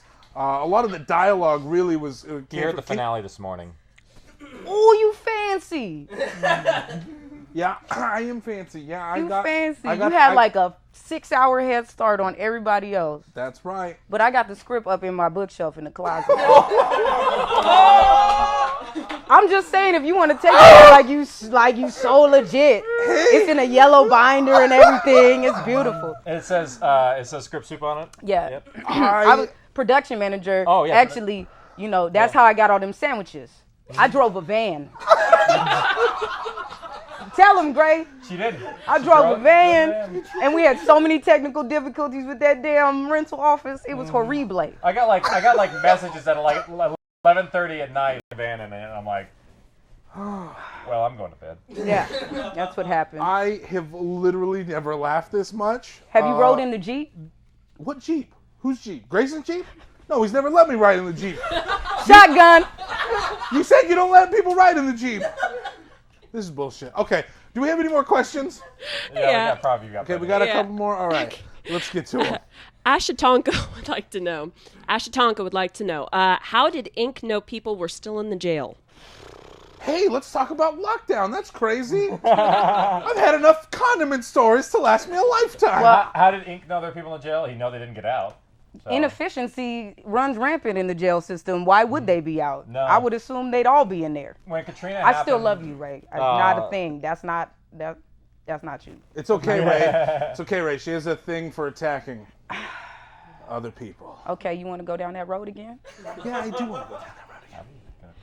We have a question for Lauren, actually, because everyone loves her and she's so popular. Why not? Why not? I can't. Thanks, Trader. Go ahead, read the question. Don't burn your bridges, Tony. The Mr. Redbeard would like to know, Lauren, are you on Twitter? Yeah, at lostbelowthefold.com, but there wasn't enough characters, so that below has no W. You literally couldn't have a longer Twitter handle. Why is I it could, so long? but they wouldn't take the W, so therefore, Lost Below the Fold, no W. Lost below. So the missing W is in the middle. Yep. Okay.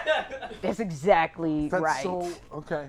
Maybe shorten it like a little bit to make it easier. I mean, for what? So people can follow you easier. They about to follow me right now. What you All of a talking sudden, about, her dog? follower count goes just right above Tony. Damn. They are skyrocketing. I'll have like 26 followers now. It'll be great. Oh my god. All right, yeah. Well, I'm definitely gonna follow you because we're gonna need to carry on. And this. I will follow you There's back. going to be Thank some you Twitter so wars much. going on. Look at I'm that. doing. What's your IG, Tony? We could do all of it. Oh damn. Damn. We're going cross social platform. You This is got a Snapchat? marriage of a different type. Yeah, it's just my name, Lauren Kroom. Oh, that one's easy. See that Snapchat's very okay. Enough plugging social media sites. Let's get back into lockdown and also send in your questions. We've got about 10 minutes left. Yeah, we got to talk about 10, 15 minutes left. So there's lots of things on there. there's a lot of things to talk about still. We could talk about the show. I mean, that'd be nice. Hey, that's what I'm trying to get to. Okay, you too slow. I am moving as fast as I can. If you have any questions, we will be doing more fan questions towards the end. I want to get back into lockdown mode and kind of talk really delve down deep into what's going on. So we haven't even covered this. CJ is pregnant. Yep. I predicted that unintentionally. Yeah. Yeah. Why did you predict that? Because I walked in and I was like, "When are you due?" And she's like, "What?"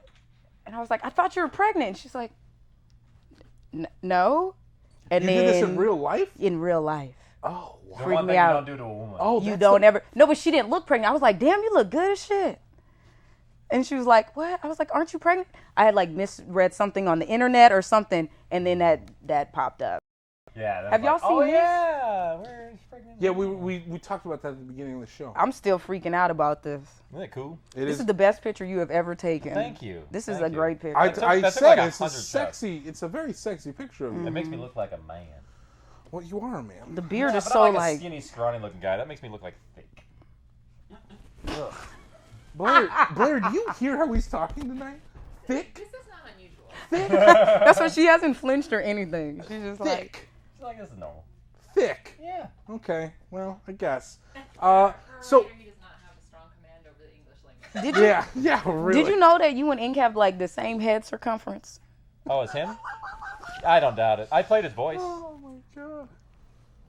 Oh no, zoom! No one's gonna zoom. Okay, No, that's jacked you know what? up. Grayson left, and there's 18 people behind the camera. None of them are gonna do They it. know. I already played. I did the ink thing at the You last. did. It was pretty good. You did. Yeah, There's like that was a pretty photo good. on the internet somewhere. So On let's my talk about it. Instagram. CJ is pregnant. So story, what's? I mean, we met. She got You pregnant want with me to one leg. explain how? Yeah, people can still get pregnant with one leg, Tony. Let me ask you why you think that it wouldn't actually I know probably they be can. more convenient. There's less appendages to get in the way. Yeah. Okay, that's fine. I'm I just being was just honest. making sure that is when she got pregnant. It was Easier after she access. lost her leg, right? Well, yeah, have to. He lost That his is leg right, that at is the right. end of season 3. Yeah, yeah. So That trauma probably wouldn't have made that pregnancy last too long. All that blood loss and everything else. You would have. It's complicated. It would have lost the baby. Yeah, for sure. straight up. If it would happen during. Jeez, it was very dark. Well, yeah. Did y'all know I was the person waiting outside the hospital? Yeah, Hospital bedroom? She was in. That's my favorite part. I got kicked out. Yeah. I was like, I was told to be here. Yeah, she was one of the colonists in there. That's pretty cool. Wait. I only did it because I was promised I wouldn't She was die. on the show. Are you telling me you were a colonist with? Oh yeah. I I've could always have had never attitude. guessed. Wow. You want to go down that road again? You We're were gonna keep doing this. Yeah, We're gonna keep doing this, huh? I mean, kinda. All right. Whatever works for you. We'll save it for 2C. We'll have her back for 2C. We'll let this ride out again. Yeah, Because I want to see what happens when I'm a little bit more sober. What for? Good question.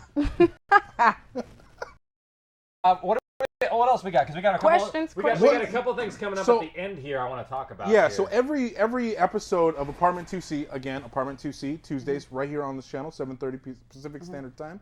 We answer a lot of questions, do some giveaways, so make sure to tune in. But on Apartment2C, usually you bring in some like secret knowledge that we didn't really talk about. Is there anything from the finale that you wanted to kind of mention a little bit as far as secrets from the set? I can't think of any at the moment.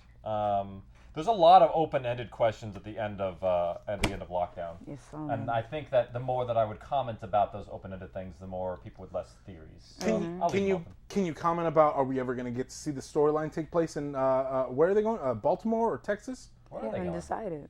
Yeah, they. Where did Jeremy Savior's going? Who is Jeremy? That's what. Well, Jeremy. Yeah. We don't even know his real name. Do you know his real name? Of course you do. Come on. I don't know though. I don't know his real name. You don't know his real name? I know his real name. He told me. Casey don't say shit. Not ever. Not ever. Like when we were doing the previous version, you wouldn't know anything until like it was over. You would find out people are dying as they're dying. Yeah. In the studio. It was devastating. There was one time where I was like, what are you doing? He couldn't hear anything I was saying. I'm like exploding inside the booth, dying. And he's just laughing at me. Actually, it would be kind of fun because I'd be like, something big would happen, and like, here's the performances, and they're still going, and I'd be like, and look over at all of us dying. And she'd Me be and like- Ray dying. Why would you do that to me? Just like that. yeah, I do kill a lot of characters. You really do, and you were just did not hold back this episode. The Game of Thrones. It was already hard enough to get out of there. Yeah. So you always got to break a few eggs. You know what I did want to ask you about? Ink let them go by at the very end. Ink, I mean, they were basically at that point, and then somehow Jeremy or whoever the hell was going to figure out a way to get out of there by himself. I thought the other two were going to die. Why did Ink do that? Why did he let them just kind of go free? Oh, I'm going to answer this one. Fans will probably be able to answer this almost for sure, I think. So I would say definitely the way that Lockdown and We're Alive, the main series, tie together is really listen to some of the epilogue of when Michael is talking about it, because they talk about the book that they find at the end of Lockdown, of how they found out where the symbol came from. So there's a lot of little things inside there. But there's also a very interesting motivation of, you have to think of like why Ink was doing certain things. So at one point he stopped messing with the jail and he went somewhere else. And that's all I'll say for that one. Okay. So there's a reason. I would say, why invent all these monsters with no one to kill? Why invent all of these? Why create all these monsters if you're just gonna, like, that's like having a mouse in a maze and then killing it right 2 quarters through. For what? You got to test your experiment out. So he was leaving them out there for bait later on. Why not? There's 'Cause he no knew he was gonna motivation to catch kill up, them. Whatever. Sorry. I mean, there's other there definitely. I mean, I'm going to leave it open ended, but there definitely is a motivation behind it. And I think once you think about Funk a little bit, and he created Funk, but he couldn't control him. That's true. So I'll just leave that. Yeah, and Funk is the only one I guess that had that funk, that really nasty smell. I like that his name's Funk. Dang, did the funk get intenser it made everything else bigger and grander. Did the funk get bigger and grander? The funk got even bigger and badder. Funk upon funk. Hashtag funk upon funk. What did you say? Funk upon what? Funk upon funk. Funk upon what? Funk. Additional funk With a piled PH. on top of more funk. Oh, okay. The first one's with an F. The second one's with a PH. Man, it's just that was okay. Yeah. You know what? I'm sorry. I know. This is what I have to do with every Tuesday. This is bullshit. No, you don't apologize for me. I'm sorry. There's something to say about commitment, though. You really, just, I don't know, what do you call it when someone doubles down on the ignorance? Tony. Oh my God, this has never happened to me. I don't know how to handle this. I got some announcements that we could do. Okay, so we got five. We're running out of low on time. We have 5 minutes left. If you have any last questions, Grayson, stop doing this with your hands. I know it's like this. I got We it. got some questions, but We have about 5 minutes left, so please get your questions in. Put them in the questions after what Casey is about to announce. Casey? Do you which? I got two things. Let's do the first one first. So let's let's what? Well, of course. Let's do the first one first. I have been relishing the time when I will actually talk about hashtag TMM. And the reason why is because whenever I've talked about the storyline, it's something that I've worked on for over a decade. Like, I've been working on it since 2002-ish, 2001-ish, more than a decade. Wow. And I've been really hesitant about even releasing any information about it. But do we have the graphic ready? I'm just going to release the title. We got the thumbs up. TMM, here we go. What TMM stands for, and we even have a logo, is The Modern Man, is the next story that I'm telling. It is very different. It's we got some oohs from back there. It's very different. It is it's sort of its own world of things. I don't want to give away too much. We can. Well, okay. So what I can tell you. Let's get into it a little bit. I mean, like, you didn't know.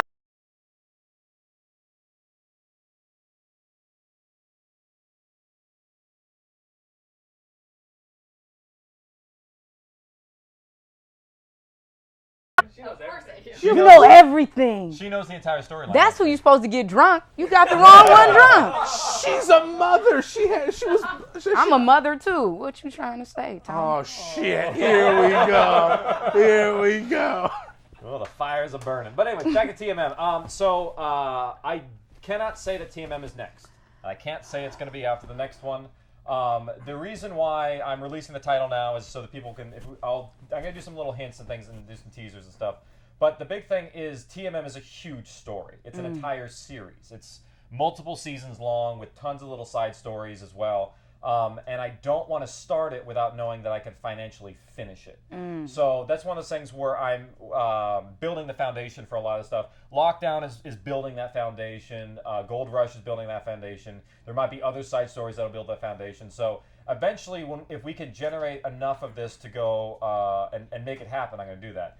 The second part of that announcement is I'm actually leaving my position, my full-time position, to come full-time for We're Alive Now. I knew that part. I did know that. So technically, TMN means torture me more. Pretty much. Okay, thank you. It's a whole other, and so the order of operations of things that are going to happen now is I'm writing a book for how to create audio dramas to sort of like help train people to do more audio drama stuff.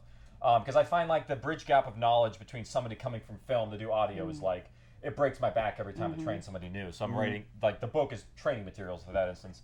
But I'll be doing more side stories really soon and then keep on going and doing it full time. And the thing is, I will be leaning a lot on other people around me to make sure we can get this stuff done. And it's really scary to look at this because I know we have a ton of fans who are going to support me, who are going to support the stories that we create, and it's going to be invaluable, and we're going to lean a lot on that. But basically, if you build it, they will come. The idea is, I'm just going to keep on building it, and hopefully, I can maintain. It's scary. I mean, I have a kid at home, and leaving a full-time position that has a lot of safety and guarantees for so many years, but really it's the time to move forward and get things done. You got to go all in. You got to push in all the chips.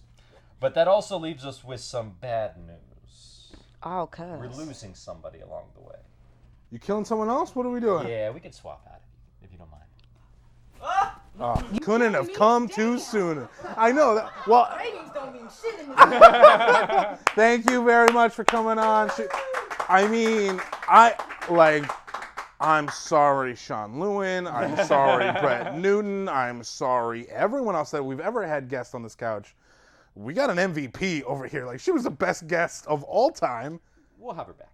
Well, But maybe not too soon, though, because, she did bust my balls quite a bit. But anyway, let's bring in Let's bring in the person who will be leaving us soon. Come on in This here. is a bit of a reveal for people who don't know. Everyone It's back there true. started screaming. It's true. The internet has gone uproarious. Yeah, we're losing Grace on the Fishburne project together. Right. And then after that, Grayson's gonna go and do his own thing. Yeah. Our little baby is flying the coop. Mm-hmm. I've never. We're incredible. I've been beside myself for a long time to deal with it, but honestly, he's going to go off and do amazing things. It's not like we are getting divorced or anything. We're going to be. Married, so yeah, it's kind of like how my parents got divorced when I was 14, and I cried for a week straight. It's kind of like that.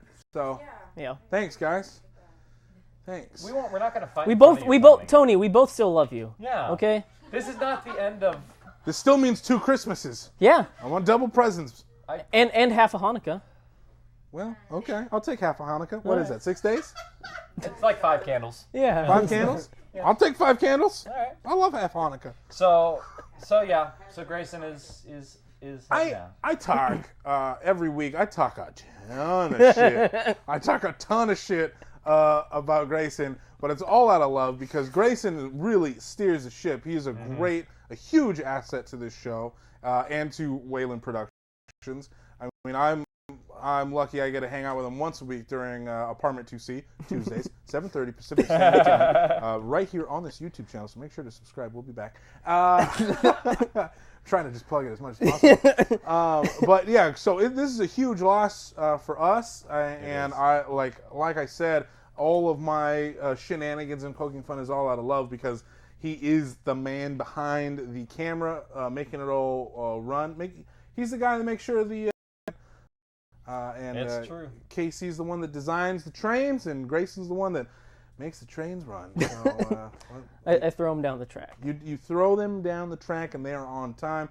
And damn, I'm gonna miss you. Yeah, me too. It's gonna be incredibly sad, and we'll see what happens. We're gonna have some big shoes to fill in terms of different roles, and probably we have to have many people come on to do what he did. So it's gonna be sad. I think I'm pretty confident in Rollo and Nightcats. Who's Rollo? I don't know. I'm sorry, Rollo. Rollo. I guess we can. Do you want to tell them? Go ahead. What they're going to be doing now? I don't know. You go ahead. Oh, okay. Well, they're someone go ahead. I don't know. Our interns for 2C are going to step up to the plate and become producers. So our good old Nightcat and Rollo are actually going to take more of an active role now. Yeah. So we got 2C taken care of there, and it's going to be some changes here and there, but I think it'll be fun. The one thing about all of this is that we've been doing this for a long time, and things change, and obviously there's going to be swap outs here or there. There's always been swap outs with our productions as we go along the way, but we're always going to be producing stuff, and we're always going to be continually creating things, and it's gonna change things, but in the end, we're gonna be just fine, and we're just gonna keep on rolling. The train is not gonna stop. No. We won't Grayson even wouldn't want notice it to you. stop. Yeah, that's true. I mean, won't notice you at all. What the hell did I Grayson. ever do? I'm holding back tears. But seriously, stress will build. We're all gonna die. No, seriously though, thank you so much for everything you've done. You, like I said, huge asset to the show. Grayson Stone. Yeah. And he's not going away right away. We're taking care of some few things first, so he'll be around for a little bit. We're still gonna have him on some 2Cs. Yeah, but you told me that he was going away, right? That was the deal. Is that he was supposed to be gone immediately? It's got to happen. Well, this is bullshit. He was supposed to be gone immediately. That's what I wanted. So, okay, that's fine. That's fine. What is it? Did you have my mic down? Thank you. If we have any other questions, let's get to them now. Any last minute we'll end the things? show right here with the three of us. Oh, Lauren, after this, it's ever gonna again, be, Lauren. I'm gonna disappear for a little while. This has been like. Yeah, you're gonna rough. need to take a break. You and Blair should go on a vacation, like a legit faraway vacation. With a baby. With a baby. I wish with we a baby. could. Well, I will babysit for. No, I will babysit. I will. He's still nursing. Blair's saying that he's still nursing. I'll just attach it. Oh, there. That's fine. You just attach Yeah. on there. We all saw that episode of Family Guy with Stewie and Peter. And, yeah. That's real. And he pulls the hair out of You his just mouth. Okay, this is weird. I'm sorry. I shouldn't have said that. I shouldn't have said that. Well, you've seen Meet the Parents too, where the dude Stiller guy has I've like. got nipples, Greg. Yeah. Yeah. Okay. Nightcat, in here with a question, please, so we can get off this topic. James Hasselden Jr. would like to know, when will we get the story of the prisoners / Maulers, and what was going on when we didn't see them in the original story? I don't know if we're ever gonna get that perspective. I mean, if this kind of stuff was going on at the jail, what the hell kind of stuff was going on at the prison? Not as much, because remember, Scratch They were got all him locked. out. They were all locked in. Yes. There's that story. Hey, Yeah. 2 minutes in. All right, we're locked in here. 2 minutes later. Hey, I'm Scratch. You guys are free. Oh, cool. Thanks. Yeah. We got them all now. Yeah, that's Grayson true. just told the story. There you go. It's a real quick story. Cicada asked, "What's your favorite memory of We're Alive?" Oh, that's a good one. Thanks for making me fucking cry at the end of this. I know. What's your... Gee.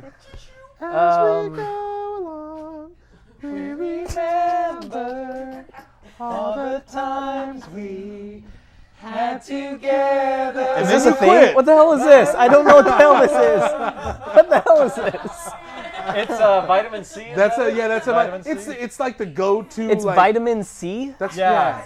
It's that like the was like my go-to graduation sad song from Yeah. like 2001. And then they used it for like every graduation after that. No. Graduation is pomp and circumstance. Da da da da da da. Maybe but you don't play that at a party. No, No, Listen, yeah, Grayson- that's Or what a party. montage video. What parties were you going to? Of course, they were playing Hey, at can parties. You leave already? Can you leave already? Is that no? What is your? Let's get back to what is your that's a favorite? question. What is your favorite part? I'd say I don't know. Right about now, when I'm no. Suck it, Tony. I don't know. That's a pretty heavy question. Or I don't know. It's Too much for the soul to bear. Yeah, Grayson, you better stop fucking getting watery eyes. I can't handle that shit. I'm gonna make jokes to cover my emotions, like I always. You know what's funny about this though? I have a hard time picking out my favorite moment with Grayson. You know what? I got one. I would say it's our first zombie walk in 2010. The weirdest thing that we ever like guerrilla promoing. Like this was one of Grayson's first projects that he did with the company, and he comes in with like how many shirts? Like 100? No, it was like 200 or 300 maybe. Yeah, it was so many We're We're Alive shirts. zombie walk shirts for the San Diego Comic Con.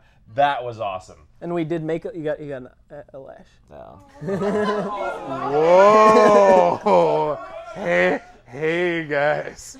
I know we were joking about the whole breaking up divorce thing, but Blair, do you have something you want to tell us? That was like the sweetest thing. I just can't quit you. Pick. I have shed many a tears over this guy leaving. I really have. It's I cannot tell you the amount of time we have spent in the same room together, which is probably one of the many reasons why he's probably like sick of me at this point. Like there's just so much time we've spent together. But no, he's going off to do Strophic, his own production company, and I think like he's got to fly on his own now, and I'm really proud of him. And it's like it breaks my heart to see him go, but there is nothing more than I want to make sure this guy's happy in life. And it's not like we're gonna go camping after this. Actually, I would say this much: it's our relationship work stuff together. Right, of course. We haven't been able to hang out as friends for like almost a year. It feels like because of so much stuff going on. Right. So it's like we're gonna finally be able to do that and have our Riesling nights again. And oh my God. Yeah, like there's been so much stuff we haven't done together. So Yeah. I'm excited to have like my best friend back. So I'm super jazzed. I mean, it's cool because you started as his intern, And then now you're flying the coop. So maybe, hey, Nightcat, Rolo, maybe one day you guys You get to fly the coop. Maybe one day you guys can quit and break our hearts. One day they abandoned me too. We're getting. There's somebody who rubs for good luck. Those are lucky head rubs. Yeah. All right, that makes sense. Do we have any questions before we go? We got 3 more. All right, Rolo. We've been live for 3 hours. I'm like, oh. How about belly rub? Okay, so we're going back to lockdown questions. Hassan would like to know, Casey, will we see more about ink in the tunnels, or how did he create the little ones? I think we kind of already covered as part of that. But the thing I can put about this, there's so much lore behind We're Alive that has not been revealed. There's lots of questions that you guys have about the history of things that I have answers to. It's just not the time to give them yet, because I really do have a ton of content waiting in the wings. Like between the time of developing Lockdown and ending We're Alive, I developed I think like 14 storylines. You could legit do like 3 more seasons of We're Alive. You think? Yeah. I could. Yeah, because there's a lot. There's just so much, and that's one of the things where like as long as I can keep this train going, I will not stop telling these stories. Yeah. Awesome. So your support is how we make that happen. Yeah. Yeah. And money. I wasn't going to say it. You didn't hear. You couldn't hear her off screen, but Lauren just said money. Money, we need money. Money. Money runs the train. That's true. He has a baby, people. All right, Nightcat. Give me. Give me let's do some. question. Can we do some giveaways? We got some extra prizes here. For sure. Where's the notebook with the questions? The notebook somewhere. Yeah, toss it at my face. Whoa. Excellent. Nice catch. That was right. beautiful. All right, so let's see here. How are these giveaways working? Okay, so the first one, KP Coyote. I was gonna say Wolf. KP Coyote won the first one. Yep. We have questions they have to answer. All if they're a right, Kickstarter backer, they get the good prize. And we got other cool prizes. We got some generic prizes down here. So we have a tin for zombie outbreak shelter. Yeah, like something you put on your door. That's kind of cool. I kind of want that. brains. What the hell? Yeah. Well, you're not a fan. You're a host. You're a host now. I am a big fan. I was a fan of the show. Okay, No, so you're this a is host. open for everybody. Who tatted ink? Who? The first person in the chats that comes up, Rolo will mark it. Rolo, catch him. Unless him, it was Rolo. KP Coyote. He's already Yeah, got. you can't he's already win got anything one. more. Who's it gonna be? You know what? Let me see if there's another good Who's it question gonna in here that I could use. And there's also a delay, so this is. I'm gonna pick a line out of here for the next prize. Whose line is it? Whose line is it? Anyway. Redbeard. Can we take him? Yeah, of course. Redbeard's He's a huge fan. All right. So Redbeard, what was his answer? Cohen. That's correct. Cohen. That's correct. Redbeard says Cohen. And you can get that. Redbeard. You can get that answer through Lockdown or We're Alive. It's in both stories. So All right, hey, Redbeard, we're you sending get you some stuff. some brain ooze, cerveau viscu. I don't know how what's French. All right. And zombie shelter outbreak. Redbeard a runs the fan cast. We're Live fan cast. Yeah. So that makes sense that he knows because Exactly. If you like this Apartment2C style, definitely give them a follow on iTunes. We're WA Fancast on iTunes. Great show. Yeah, I was listening to the shower today because I had no time, and I'm like, I have to listen to because they put out episode 5 review today. And I'm like, I gotta listen to it. Yeah, it's really cool. So give them a like. Okay, so here's our next. We have. Is it sitting over there still? I don't know. Oh, they went over there. posters. So that poster, the We're Alive poster that we have another tower. one. This is for. it's like Tony's shirt, pretty much. This is Big for one. another Kickstarter Yeah. backer. For those of you who are complaining about Kickstarter backers getting free stuff right now, it's because they funded us, and this is how we're basically letting everybody view or listen to the finale at the same time as Kickstarters. So this is their benefit to help with that. So here is the line, and the first person who comes up with the correct answer will win. And don't just guess. Yeah. If you guess the wrong answer one time, you're out. Ooh. Does that work for you, Rolo? Well, there's nowhere to track that, so. No, he can see it. He can see it in the list. It's got a Yeah, history. track that YouTube. Okay, channel. here is the line. How much time already run down? Anyone been keeping track? That's a hard one. It's a very hard one. Oh, you know what? That was Weasel. All right, Grayson says Weasel. Weasel. Log your answers now. Does Rolo know who the right answer is? So how is he gonna? I'm gonna give you the letter of his first name right now, Rolo. You ready? What? Okay. That was clever. I'm gonna say Bert. Bert. Okay. No, that's not right. I'm gonna say ink. Hey, no.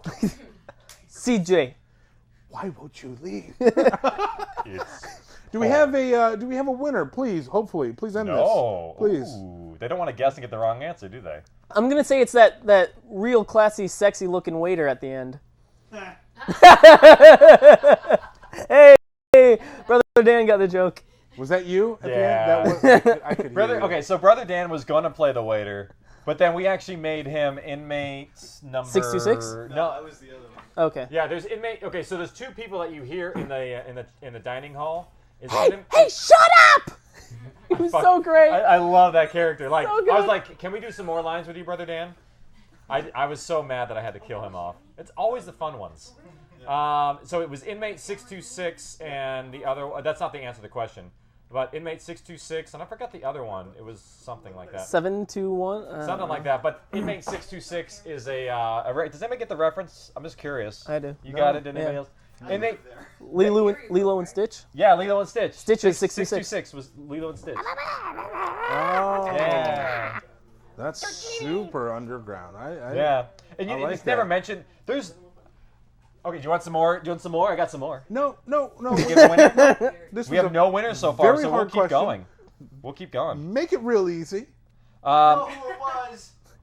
It was Chuck. Oh. It was Chuck. Hey, brother Dan gets it. Brother Dan. Brother Dan wins. Brother Dan wins. Good job, Brother Dan. Oh. Claim that prize. All right, so we'll do another line poll for this one. Why not? You didn't. Okay. That's totally cheating. What did Redbeard win? I heard that episode like. Yeah, what did Redbeard? Redbeard? Redbeard won those. Oh, wait, things. no, he gets it. But those were for Redbeard. are we Never doing? mind. Okay. I was wondering about that. Oh, see you guys. I'm done. These are We're for probably Redbeard. good on the line. I didn't want to say anything in front of him, but I was Yeah, like, we're probably good on the lines because that's really hard. So let's think up of some trivia. Do we have? What else do we have to give away? What? We got one more poster for the Kickstarter backers. Okay, so this is Yeah. for Kickstarter backers. Yeah, for the only. poster that's like. The poster that is like this shirt right here. Yes. yeah. Yeah. Do we have any trivia that we could do? Maybe. I would. How about the one that I put up before? The one. That was a little easy. You think so? That was a little easy. Okay. Well, I know you're. Mine was. So mine It's all was. Who was the colonist that got killed at the beginning of episode 1? That's a pretty good one. Yeah. What's You know what, your Casey? answer? Let's go with that. Let's go with that. I got one. Okay. The answer's Roger. All right. I got it. It's a very, very. I don't know if anyone's gonna get it. So this is well. Damn it, Casey. We got like, What was Angel's father's name? Holy shit. Damn. I mean, We're gonna have damn. somebody who knows this one. Here's my guess. CJ. Very close. If anyone gets this, I'm gonna be amazed. I'm It's not for surprised Kickstarter. somebody's gonna get it. Let's see what happens. I had to do a real hard one. I had to. There was no. I mean, I want somebody. Well, you didn't have to. We still have some. Do we have any questions left? By the way, okay. Why don't we get off? We'll let them think. Yeah. And probably search the wiki, which you won't find it.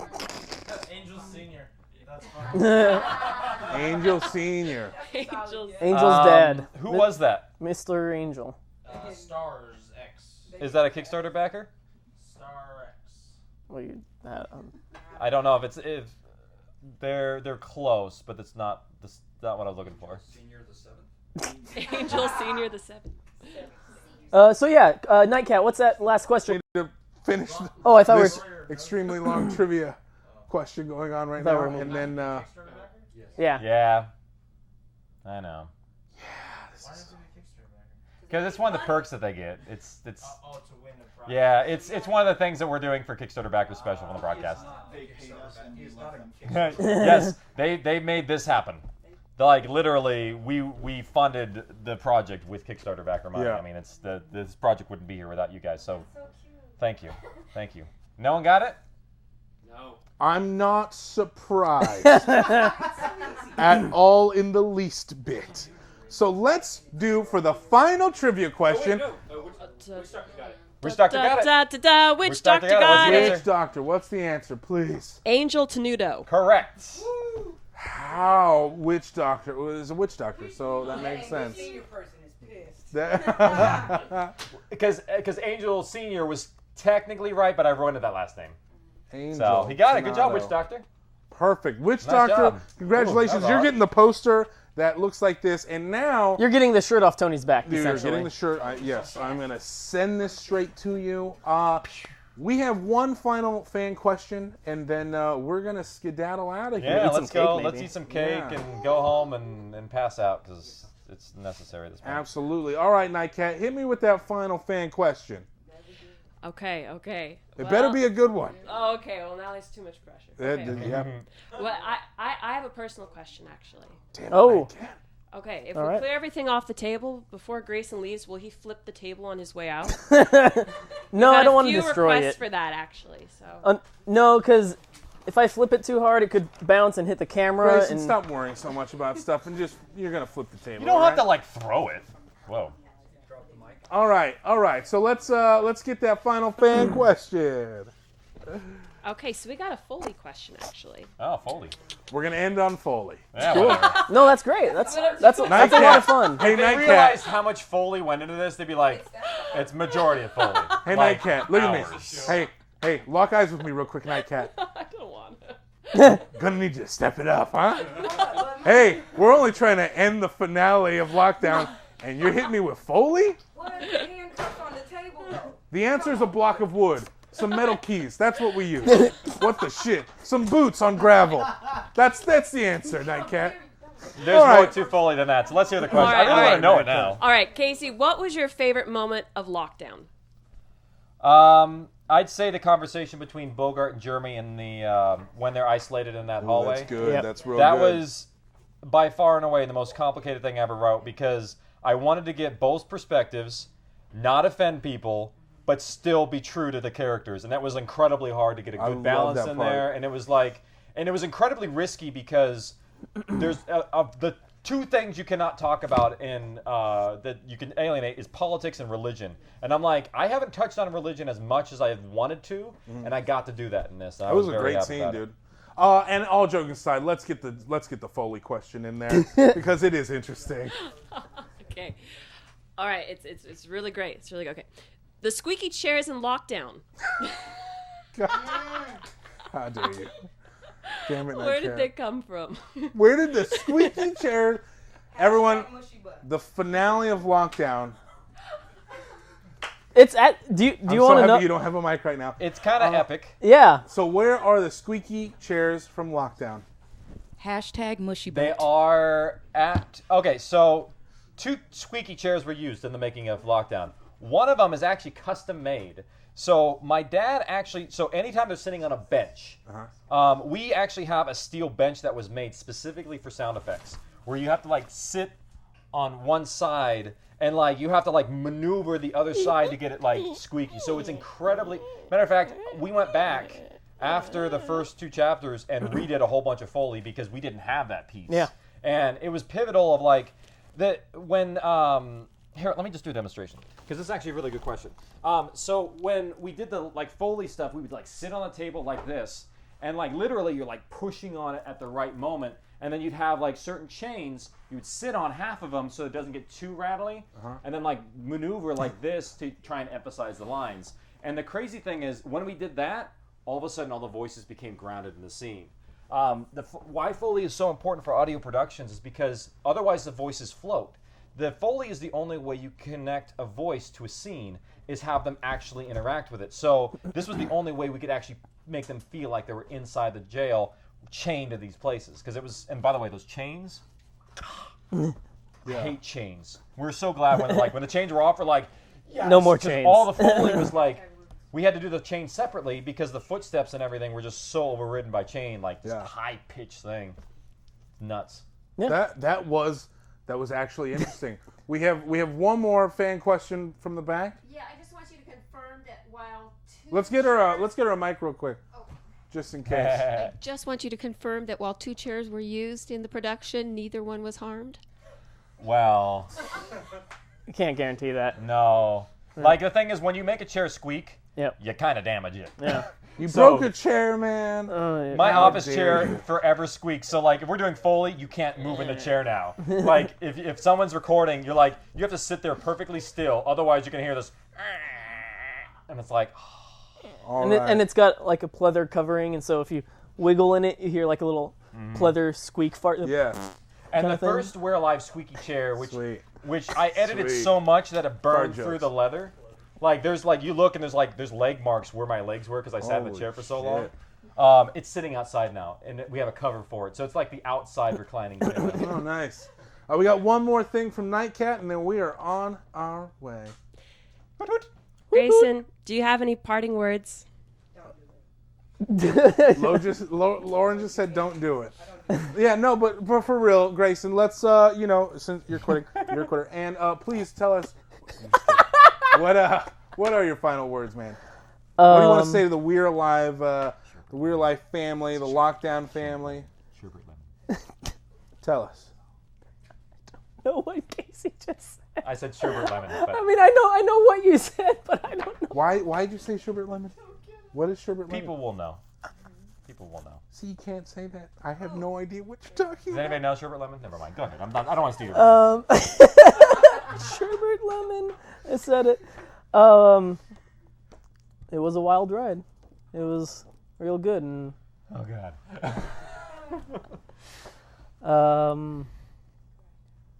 Yeah, I don't know. Wild ride. It's a wild ride. It's a wild ride, man. Thank you so much. One last time for Grayson Stone. And once again, one last time for Casey Whaley. Yes. Our fabulous cast and crew, all of the guests for tonight, especially Lauren. Yes, everyone. I mean, maybe Lauren, right? Yeah. And as another reminder, we will be back every single Tuesday right here for Apartment2C, where we talk about everything We're Alive and definitely some lockdown stuff. We will be back next Tuesday at 7:30 Pacific Standard Time right here on the YouTube channel. And make sure to follow us on iTunes, Audible. You can go listen to all the episodes there. They're all remastered, so definitely go check those out. Facebook, Twitter, and make sure to subscribe to this YouTube channel so you get a notification when we go live next Tuesday at 7:30, when we talk about We're Alive. And we're going to have an awesome guest next week. CJ will be in next Tuesday, so it's going to be real cool. Cannot wait for that. CJ next Tuesday. Make sure to tune in right here. Thank you guys so much. Casey, really nearly killed yourselves making Lockdown. You worked your asses off to produce an amazing story, some great content, and you did a hell of a job. Thank you guys so much for everything you guys did. It was so entertaining. Thank you guys. Thank you. Thanks, Tony.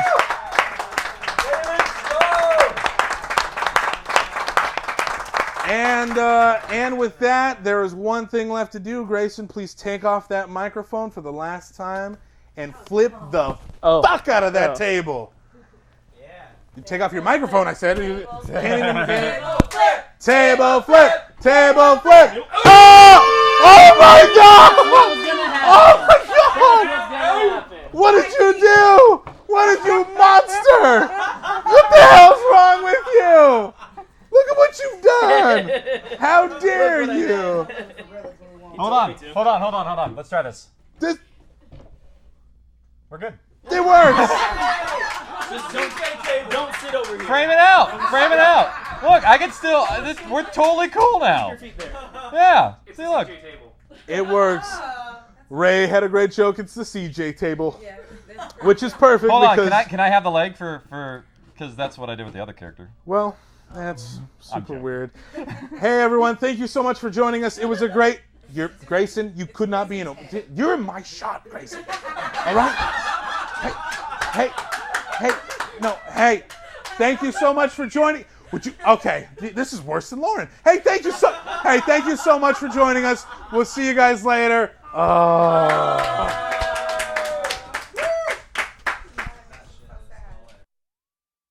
Get the fuck out of here. Leave already. Tuesday, 7:30. We'll be back here. Bye.